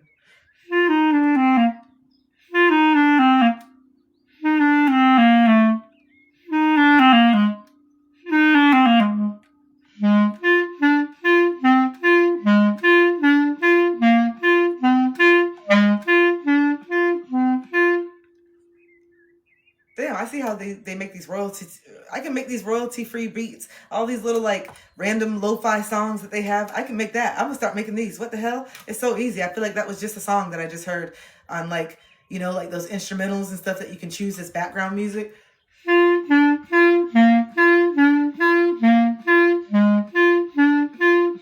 What?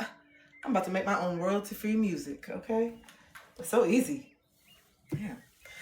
But anyway, y'all, how we doing? How we feeling? It has been a great rising. I'm feeling more and more focused and more inspired every day. I definitely felt very unmotivated and discouraged ever since September hit.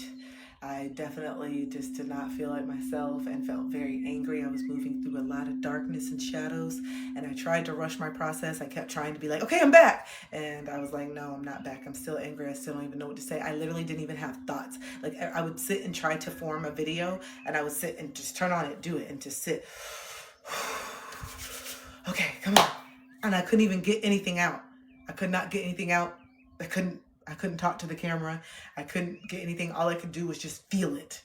And then I realized, okay, I'm going through like another dark night. I'm going through another integration. There's no words. I don't have words because I need to process the emotions right now. There are no words right now. I'm just very angry. I'm just upset. I don't even know all the things. There's a lot of thoughts. And then with time, I started to understand where it was coming from, and I started to validate it myself, and it started to dissipate a little bit, and I started to feel a little more recalibrated, and I started coming back out of it, and I started to be able to coexist again. But I had to let myself really feel it fully, because I don't want to keep walking around with this. If there's something that needs to come out right now in this moment, I want to give it the space. I want to honor it. And this is exactly why I quit the job and I'm doing what I'm doing, is so that when these things come up, I have the space. But now as an entrepreneur, I'm learning that I need to budget more. I need to invest more. I need to set aside time and money, set aside money now for the days that I need to heal and the days. So I'm definitely going to be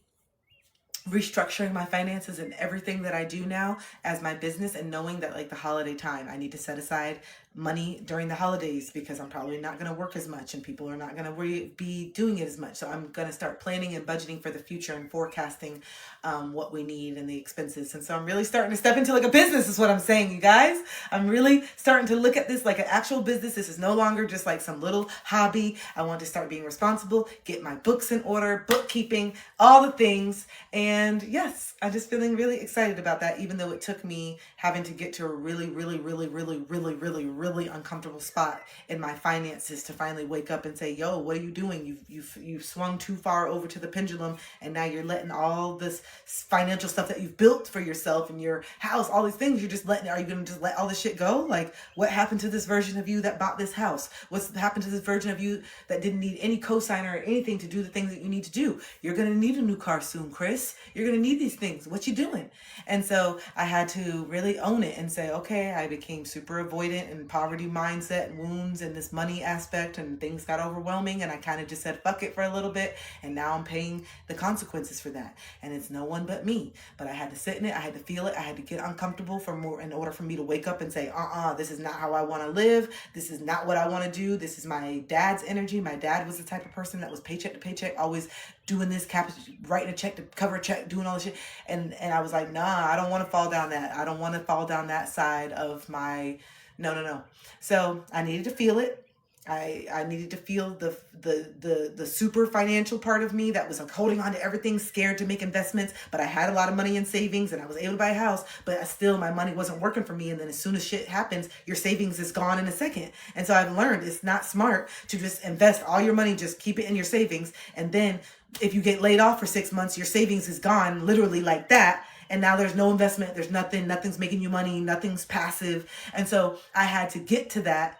I had to learn, okay, my mom's way of doing it, that was great. I was able to get a house. Love you, Mom. Thank you for instilling that side of me. But now when shit happens, I don't know what to do with it. And I needed more literacy around that. Then I swung over to the pendulum swing of like, my dad, he just lives life. He just indulges. Who cares if you're paycheck to paycheck? Living life. Life's not about money. All these material things. But that was also a projection of his insecurities, because even though he would talk about being materialistic, he always had cars that he could not afford because he really cared about the perception of those materials. So anyway, Dad, I had to check you, okay? But so he was like, materials don't matter and everything, and that was just, yeah, it doesn't matter, but you need to have a roof over your head and be able to have a car. You don't need to be having a Jaguar, but you need to have a car to get A to B. Yes, you do have that. As a father, you need to be able to have transportation, okay? So stop talking about this and that, and it's okay. And that's where I'm at. That's where I'm at now.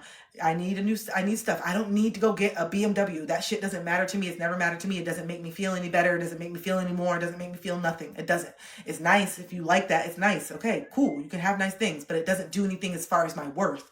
And so for me, I'm going to get a car that I like, that's within my means. And so I'm doing what I need to do to get that. And so I'm seeing now where that pendulum with those money wounds of holding on to it too tight, that can also be detrimental to you when something actually hits the fan, because you don't have passive income and your stagnant income is only gonna, that savings is only gonna last so long unless you have, what do you have, like 5 years worth of savings, then you're a millionaire. So, you know what I'm saying? So you can't hold on to it too much, and you gotta be willing to take some risks, but then you can't just be frivolous and just have no budget and just everything you want, just buy it and not think about anything, especially if you're gonna be an entrepreneur, especially if you're gonna be in control of your own finances and how you get paid and have no one controlling that but you better start getting some self-discipline, or you will be out here broke really quick as an entrepreneur.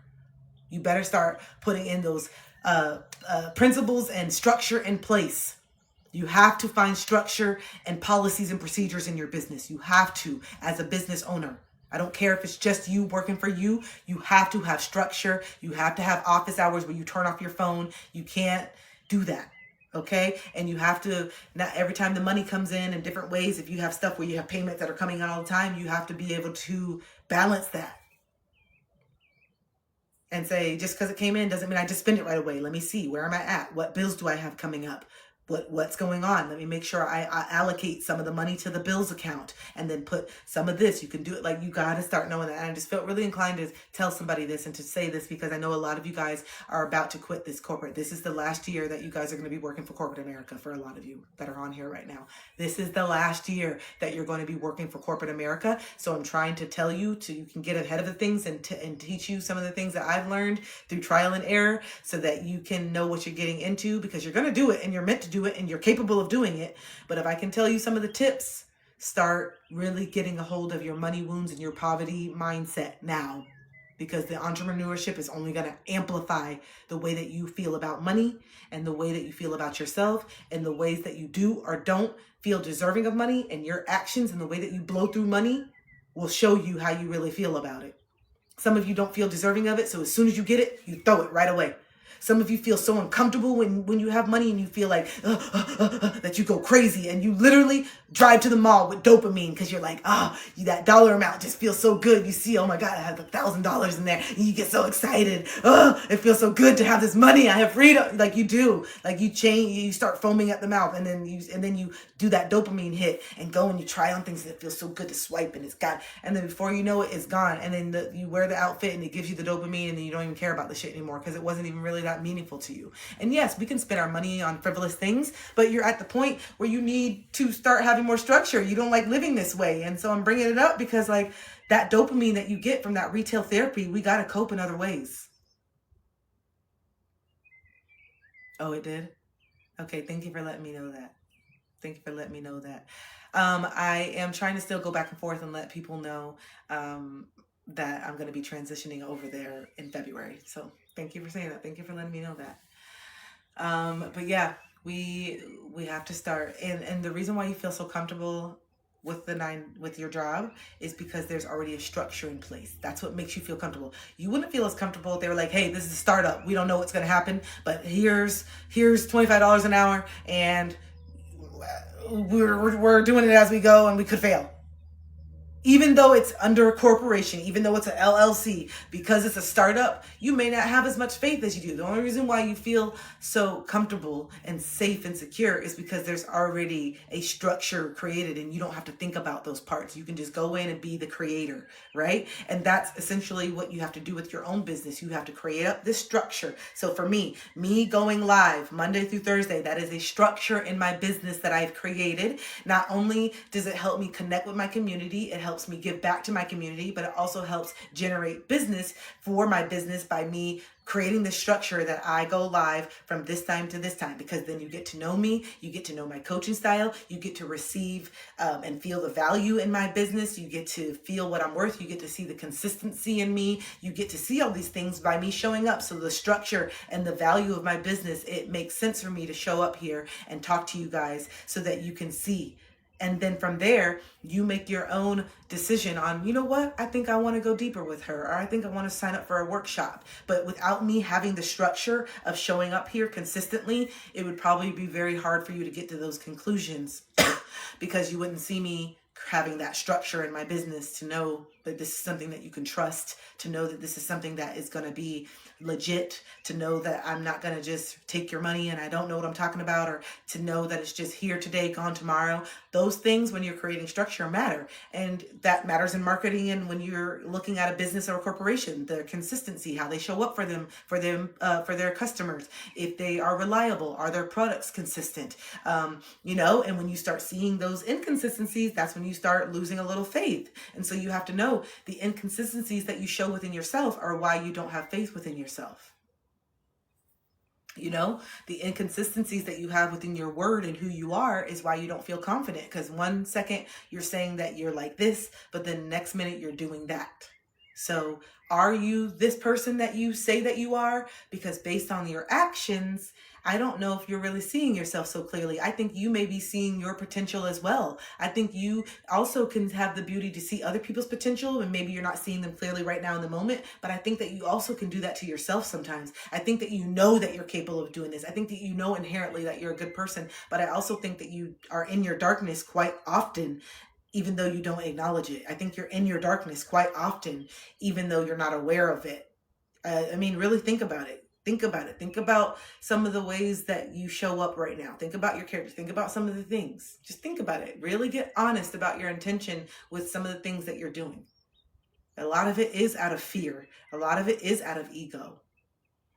Thank you for sharing authenticity on this live. I question whether I'd be good enough to coach others because I don't have my shit together, but my experiences. Yes! Boom! Couldn't have said it better myself. So now you just need to create that structure, Mia. That's what I'm saying. So, okay, you know that you want to do the coaching. You know that your experience and where you're at right now. So, and this is another thing when you're going into the coaching and work like this, obviously it's going to be very parallel with the work that you're doing in your own life. And so know that your clients are going to be mirroring back a lot of the wounds. Your clients are going to be mirroring back a lot of the trauma. Your clients are going to be mirroring back a lot of the things that you're dealing with. So you have the experience. The more that you continue sitting with yourself, the more tools that you have in your toolbox. The more that you can sit with yourself, the more tools you're going to get from your own healing to give to others. And so that's why I tell people the reason why you feel like an imposter is because you haven't fully stepped into the work yourself. Like some of the things that you tell people to do are the right thing to do, but until you do them consistently yourself, Mia, that only then will you feel the confidence that this does work. And this is something that I can charge for. And this is something that I can create value around, because now I believe my own belief system because I've actually actually done the work and I see the results in my own life and I'm feeling it. And even though I'm not exactly where I want to be, I feel the shifts internally. I feel the shifts mentally. And that's something that you can't fake. You can't fake that. You can get up here and you can fake the clothes and you can wear the outfits and you can get really expensive shit beyond your means so you can try to prove to your audience that you're really doing it from a monetary level. A lot of spiritualists and a lot of life coaches like to flash how they're living as an indication of how well they're doing. And that's not fucking true. But a lot of people fall into it because they prey on the fact that people are catching hell financially, of course. So if I follow you, you mean that if I just sign up with you, I'm going to have the house and I'm going to have this. Yes, sign me up. But a lot of people are not going deeper into that work to really give people the relatable tools on how to do it. I'm sorry. A workshop, a worksheet. A worksheet on this and do this. Yes, objectively and intellectually, I know how to do these things, but how do I apply it? How do I shift my energy when I don't have shit? How do I shift my energy when I have $2 in the bank? How do I still remain grateful when I have nothing? How do I still remain positive when I just got broken up with for the 5th time and all I want is to be in a relationship? All I want is to be in love. How do I still keep hope? How do I still have faith?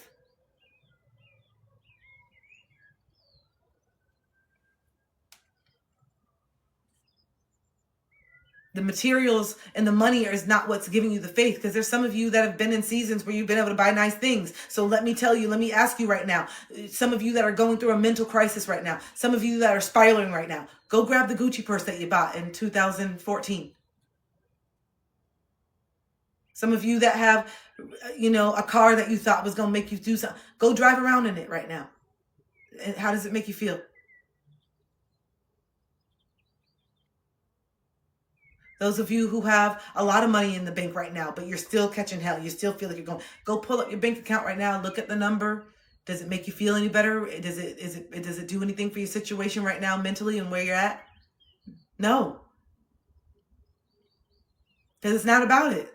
Yes, it adds, it helps. Definitely having the resources takes away stress. I'm not going to sit here and say it doesn't, but it doesn't heal you. It doesn't take away the insecurities that you have within yourself. I need to elevate my leg a little bit.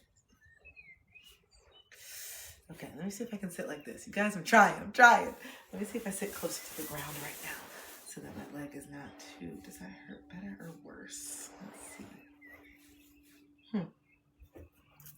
Hi, Sheena. Ugh. Yes, yeah, I'll do a little mini collective reading, but I've been doing collective readings all week, and so I need to do some mini readings today. This is part of my job. So I'll do a little mini collective reading, and then I do need to open it up for those of you who want personal readings today. Would love it. Mama got to work today, okay? I mean, we've already been in it. The truth will set you free. We've already been in it. So whoever I'm connecting with right now, lay back, stretch my back for a second. Okay, that felt good. Okay, whoever I'm connecting with right now, we already know that the truth is going to set you free. And there's been a truth that has been not hurting, but just, it's like frustrating you, because you know that once you just let this truth out and once you just accept this truth, that your life is going to flow so much easier. But the hump in getting there has just been really daunting. It's been really hard for you to accept this particular truth. And you've accepted truths before. This is not the first time you've accepted truths before. But this particular truth has just been daunting. This particular truth has just felt really hard, and it's because you are getting ready to have a huge breakthrough, and it's a big one, and you know it, and your nervous system is a little bit dysregulated because you're going to have to recalibrate to how much is going to be coming into your life in the next couple months, but it has been delayed because of this truth, and you know it, and that's what's frustrating. And so that begs to go deeper, that there's a part of you that is kind of scared of the success. You're kind of scared of the happiness. You're kind of scared of being happy because of what that may mean for other people. You care about other people, but also you're coming into a part where you're like, no, I deserve this for myself, and I'm so tired of holding myself back, and I'm so tired of settling for certain things and just not having the focus. I'm frustrated because I don't have the self-discipline, and I'm just ready to implement it. I'm ready to stop talking, and I'm ready to be about it. I'm so tired of saying what I'm going to do and doing all these things, and I'm just ready to start doing it. I'm ready to be the version of myself that's locked in, that's focused, that's clear, that is consistent. I'm not looking for perfection. I know that all or nothing is not good for me. The extremes are not good for me. So yes, I want to go to the gym 4 days a week, and I want to have a couple rest days, but then I want to ride my bike on Sunday and do something active to get myself ready for that Monday. I want to eat healthier, not because I want to restrict and I want to lose weight, but because I'm tired of feeling like shit. And speaking of shit, I'd want to have solid ones. Okay? And so this is where you're at. I'm fucking done with all these excuses on why I can't. I'm fucking done with always selling myself short and always having an excuse and then sitting here escaping. I'm feeling like, and this is not the truth, but it's like, this is out here. I'm feeling like I'm that loser. You know what I'm saying? What am I doing? And I'm not. That's what I'm saying. I'm not that loser that's just sitting here smoking or drinking all day or doing this, and I don't have shit going on. I do have stuff. I got to start building the structure. I'm not this fucking loser. I needed to say it like that, and you know what I mean. You know what I mean. But you're seeing that you have the capability of really being like some of these like characters in movies, like where you're just sitting here not doing anything day in and day out. It's the same shit, not focused. You've seen those characters. You've seen those characters in the movie where they're just like, the parents are just like, I wish you'd get a job. Okay, I really wish you'd get a job and make something of yourself. And they're just sitting there. I don't know why I'm Fran Drescher in that part. But then they're just sitting there doing the thing. And there's a part where it's like, yeah, let me just chill. But then there's a part where you're like, no, get the fuck up. Like, there's a part where it's like, yeah, let him chill. But then as the character goes on, you're like, nah, get the fuck up. This is annoying. That's where you're at with yourself. Like, I don't want to be that, but you see how capable it is because of this depression and the things that you've happened. And let me know if I'm right. Let me know if this is resonating. A lot of you that have felt in this procrastination energy, a lot of you that have felt like you just can't do it, like it's screaming, it's in your head. Do this, go to the gym, it's in your head all fucking day. It's screaming, go this, Monday, go to bed. Even when you say, okay, on Sunday, I'm going to bed early. I'm not going to eat all this junk food. I'm getting in bed. No more fucking scrolling before bed. I'm going to put on some beats. And then before you know it, it's 11:30 and your ass is still on the couch eating some fruit snacks, eating a brownie. And you're just sitting here and you're like, what the fuck am I doing? I know that if I eat this sugar and all this stuff, I know how it makes me feel. I know I'm going to feel bloated in the morning. Why am I eating this before bed? It's actually spiking my dopamine. So am I going to sleep or my motherfucker staying awake? Which one is it? And then I know if I don't get enough sleep, I'm not going to feel... I know these things at this point. I've been so present in this fucking cycle and routine at this point that I'm over it. I know that this shit doesn't work. I'm over it, but why do I still choose this? Because it's comfortable and it's familiar. Because I don't want to give up smoking. I don't want to stop drinking. I like it. I get comfortable with it. I like it, but I know it's impacting my sleep. I know I know it pisses me off that I have to give up certain versions of myself in order to elevate. Why? Why? And so, yeah, it's a battle. It's a battle. But also, let me ask you, a lot of us have been undiagnosed neurodivergent, ADHD, on the spectrum, autism. A lot of us were undiagnosed or diagnosed very late in life. The fact that you're unmasking is the reason why you're not as productive anymore.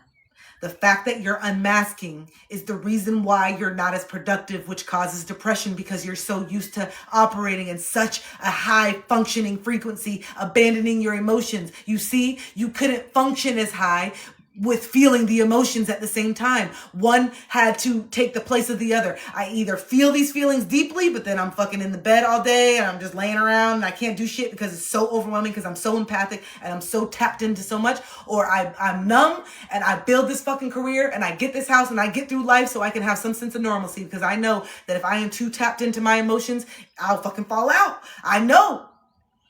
But then you realize I can't be like this. This is who I am and I'm burnt out and I'm tired and I need to feel these emotions and I want to feel it and I want to cry again and this is who I am and I don't want to be scared of these parts. So then you trade off. Let me take off the mask. I am neurodivergent. I do have big emotions. I am all over the place. Okay, but I don't want to take medicine. So now that you're acknowledging it and then you pair that with the fact that you don't work in corporate America anymore, bitch, now I got too much time. Too much time is kicking my ass because now I'm like, well, I could just do this or I could do it tomorrow, but I need to do this or I could do it tomorrow. Let me smoke first before I do this. I need to smoke first before I do this. And no one can tell me what to do because I'm not in the office and I can smoke if I want to in the office. Yes. And then I became my own worst enemy. Bitch, now I'm my own worst enemy because I'm just like, I need somebody to tell me what the fuck to do. This is why I got the job, the little 20-hour job. It was, well, I need the money too. Let me not even front. I'm trying to get out of debt. I'm doing things that I may not want to do because I told myself that even if I have to wait tables until 3 a.m, I'm going to fucking do it to keep doing my dream.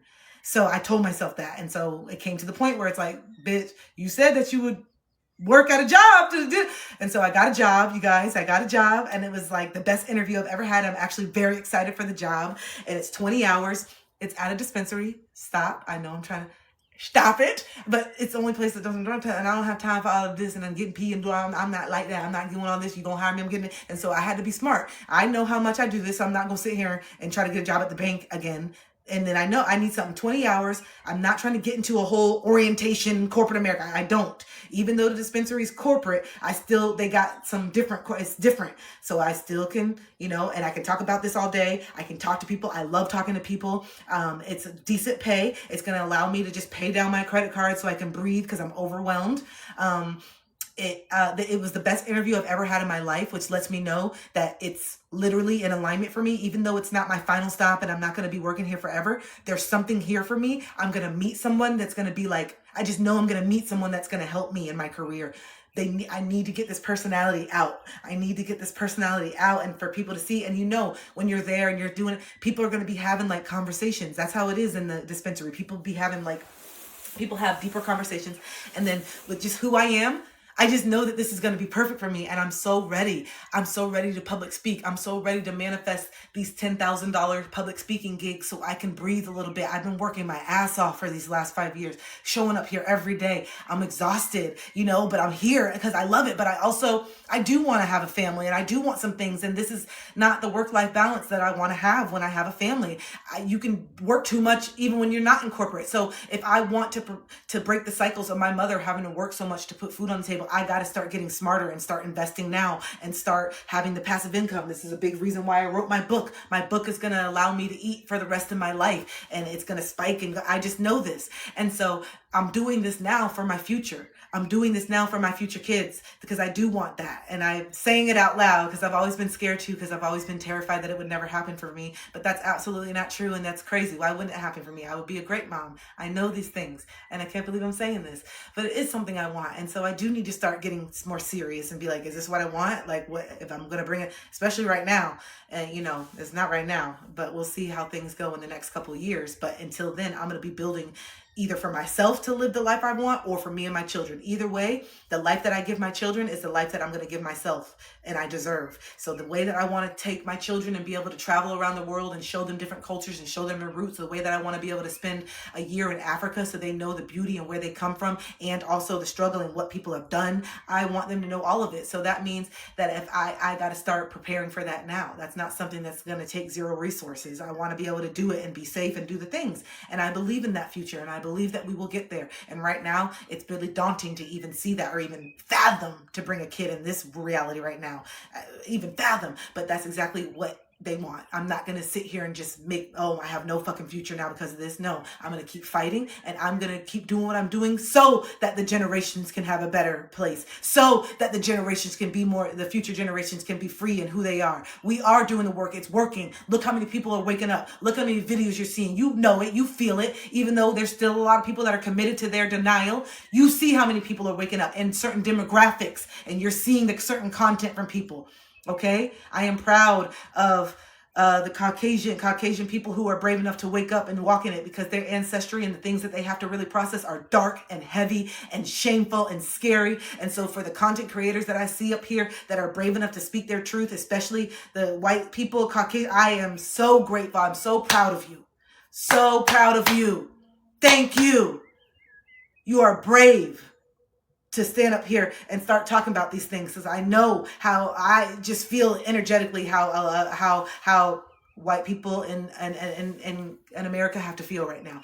There's some that are just still in denial, gung-ho, whatever, but I know there's a lot who have a lot of empathy who are walking around just like,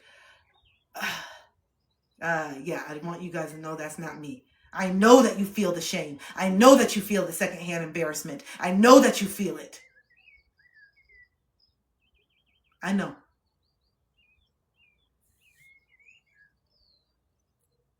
Mm-hmm. That's why I see so many people wearing certain shirts. This is why art and clothing is so political. I need you to know where I stand. That's why it's so important. That's why I know why they get the shirts and do all the things. I want you to know I'm one of the good ones. I want you to know. And maybe not even so. I don't know. A shirt don't make you a good one. I need to know what you're saying and what you're speaking about and what do you say and how do you act and are you gonna do? What are you gonna do when you see somebody screaming racial slurs? Are you the one that watches and looks over? Or are you the one that's jumping in and saying what the fuck? Because that's how I am. Whether you're white, black, Spanish, I don't care. You don't disrespect people around me. I don't care what ethnicity. That doesn't matter to me. If I see anybody, a black woman doing it to a white person, who are you talking to? I can't wait. I be waiting. When I see all the situations online, when I see all these videos, I say, where the fuck? Why am I never here? Why am I never in these situations? Because I'm definitely not going to be quiet. I am looking for an opportunity to be a mirror for somebody. Let me be a mirror for you and let me show you how you can't just talk to everybody. You may talk to them like that, but you're not going to talk around like that to me. And maybe you're not directly doing it to me, but I'm offended that you think that you can talk to another human like that in my presence and that I'm not going to do anything. That's offensive to me that you think that you can just disrespect and I'm going to look the other way. We have lost the plot. We are all connected and I'm going back to that. We all look out for each other. So I'm not going to look the other way. No. Right is right, wrong is wrong, and you don't get to just disrespect people and take out your anger because you haven't gotten to terms with the fact that you're not as all you're cracked up to be. Because you haven't sat with the fact that your ancestors lied to you. Because you can't come to terms with the fact that your behavior has been based on lies. No. You're going to sit with that on your own. Or if you want to book a call with me, you can do that too, but you're not going to project it on this cashier that has nothing to do with this shit. Stop projecting your shit onto people. She does not deserve this. Handle it. If you want to book a call, I'll talk to you later. Okay? But she's not your punching bag. Thank you. Next! No. I'm going to let people know the truth. I didn't say anything degrading. I didn't say anything rude. I didn't call him out of the name or do nothing. I just spoke truth. And that does hurt more than any other thing. And it shows your character when you can disarm people and be honest without having to degrade them and do all these other things. You don't have to do that. Don't do that. You know how it feels when people do that to you. You don't got to do that, but you also can speak the truth, and the truth does hurt, but it doesn't mean that you don't have to say it. Some people do need to get their feelings hurt. And if the truth does hurt your feelings, then that means that you need to make some changes.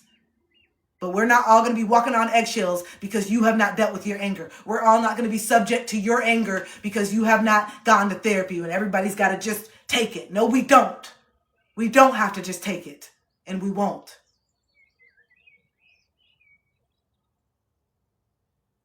This narrative is over.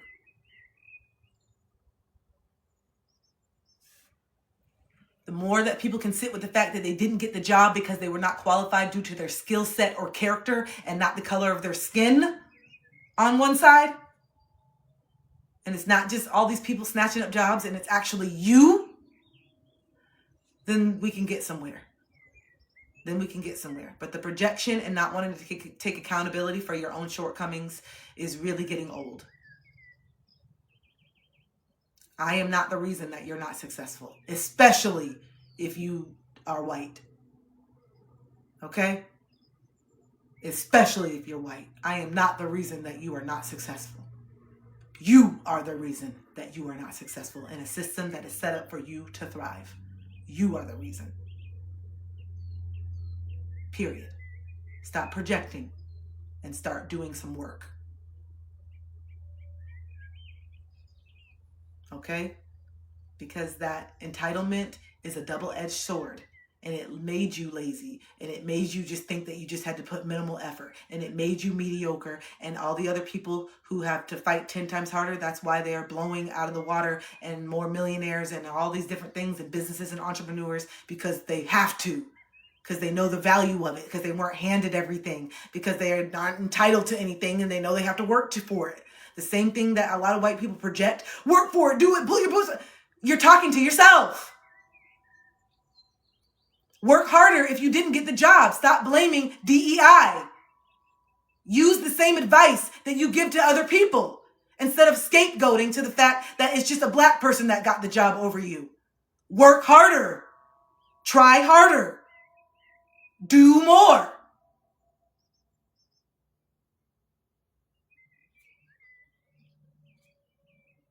I don't get it. Well, I do. So, anyway.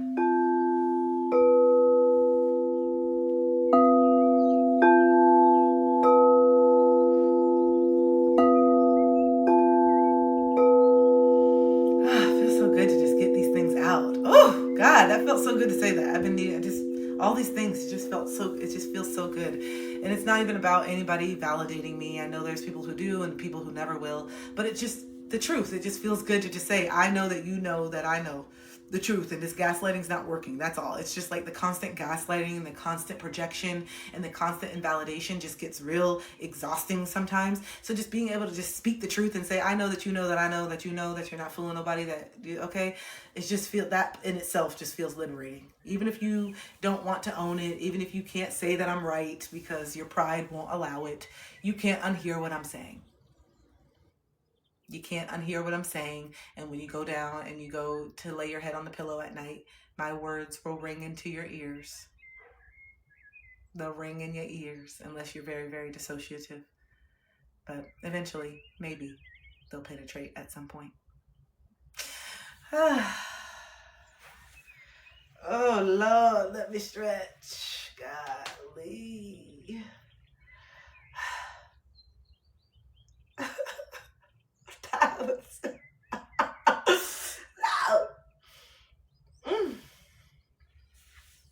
And even this injury has been humbling in itself because I value walking and being athletic. I'm an athlete. And so even this, it just shows me how much when I get better and I'm able to have full mobility of my leg back bit, I'm going to be in that gym, strengthening my joints. I'm going to be in that yoga studio again, strengthening and protecting. I'm going to be drinking my collagen, eating my healthy things. Health is wealth, bitch. If you don't got health, what the fuck?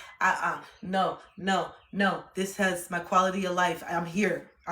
But the quality of life, if you don't have your health and the different things, it just robs you of so much happiness, and it can if you let it. And that's why it just even more when I see people who overcome shit, I'm just like, girl, shut up. You got 4 stitches. Shut the fuck up. That's how I feel.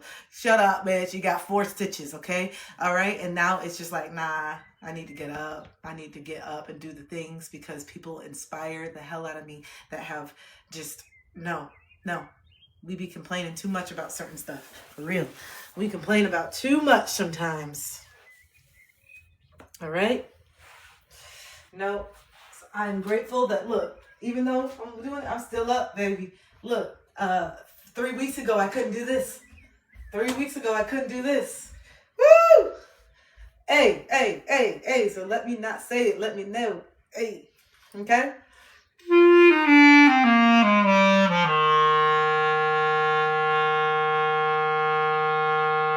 Do you think I froze?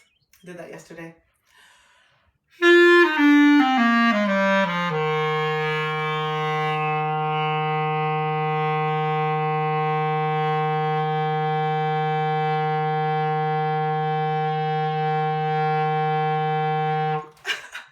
I got lungs.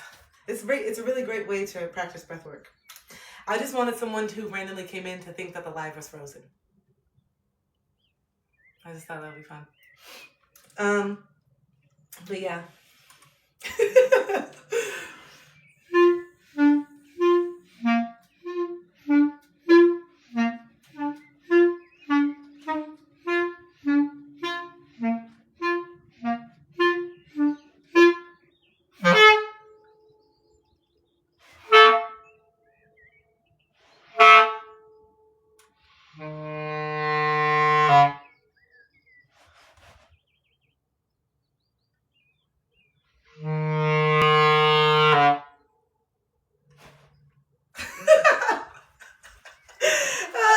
So fun. I don't know why I like this so much.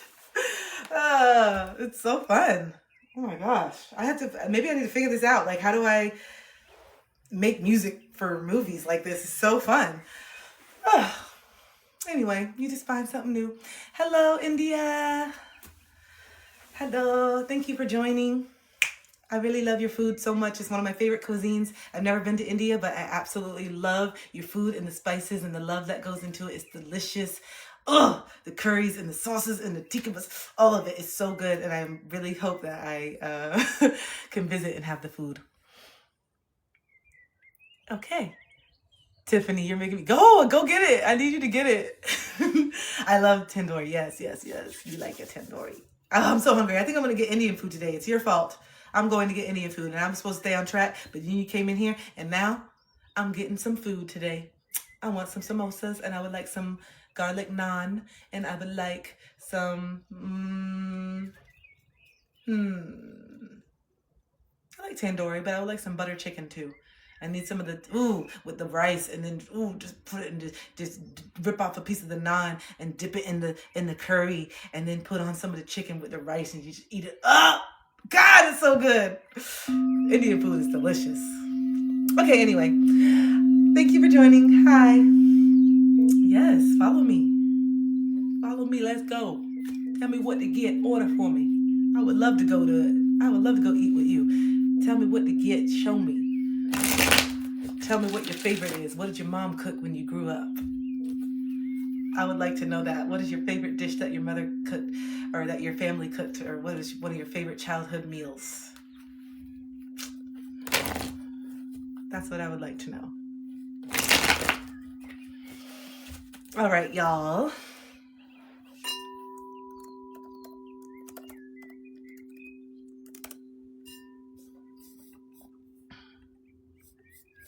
Okay, we have it open for anyone who would like to have a 7-minute mini reading. It is $20 and the Cash App is in my bio. Okay, until any of that comes in, we're going to just keep picking some uncomfortable truths in my book. If you didn't know, I wrote a book and a journal and I published it. And so if you would like, if you like the way that I coach and you like these messages, this is a concentrated version of all these messages that have woke me up. This book literally is all of the uncomfortable truths that I had to sit with that have gotten me to where I am right now. All the radical acceptance and questions are in this book. And it's very easy read, not easy in the sense of emotionally, but it's easy in the fact that I just put one thought on a page so you can just get to the point. And then I created a journal to help you go deeper, because obviously you can't just have the answer without understanding why you are behaving this way. So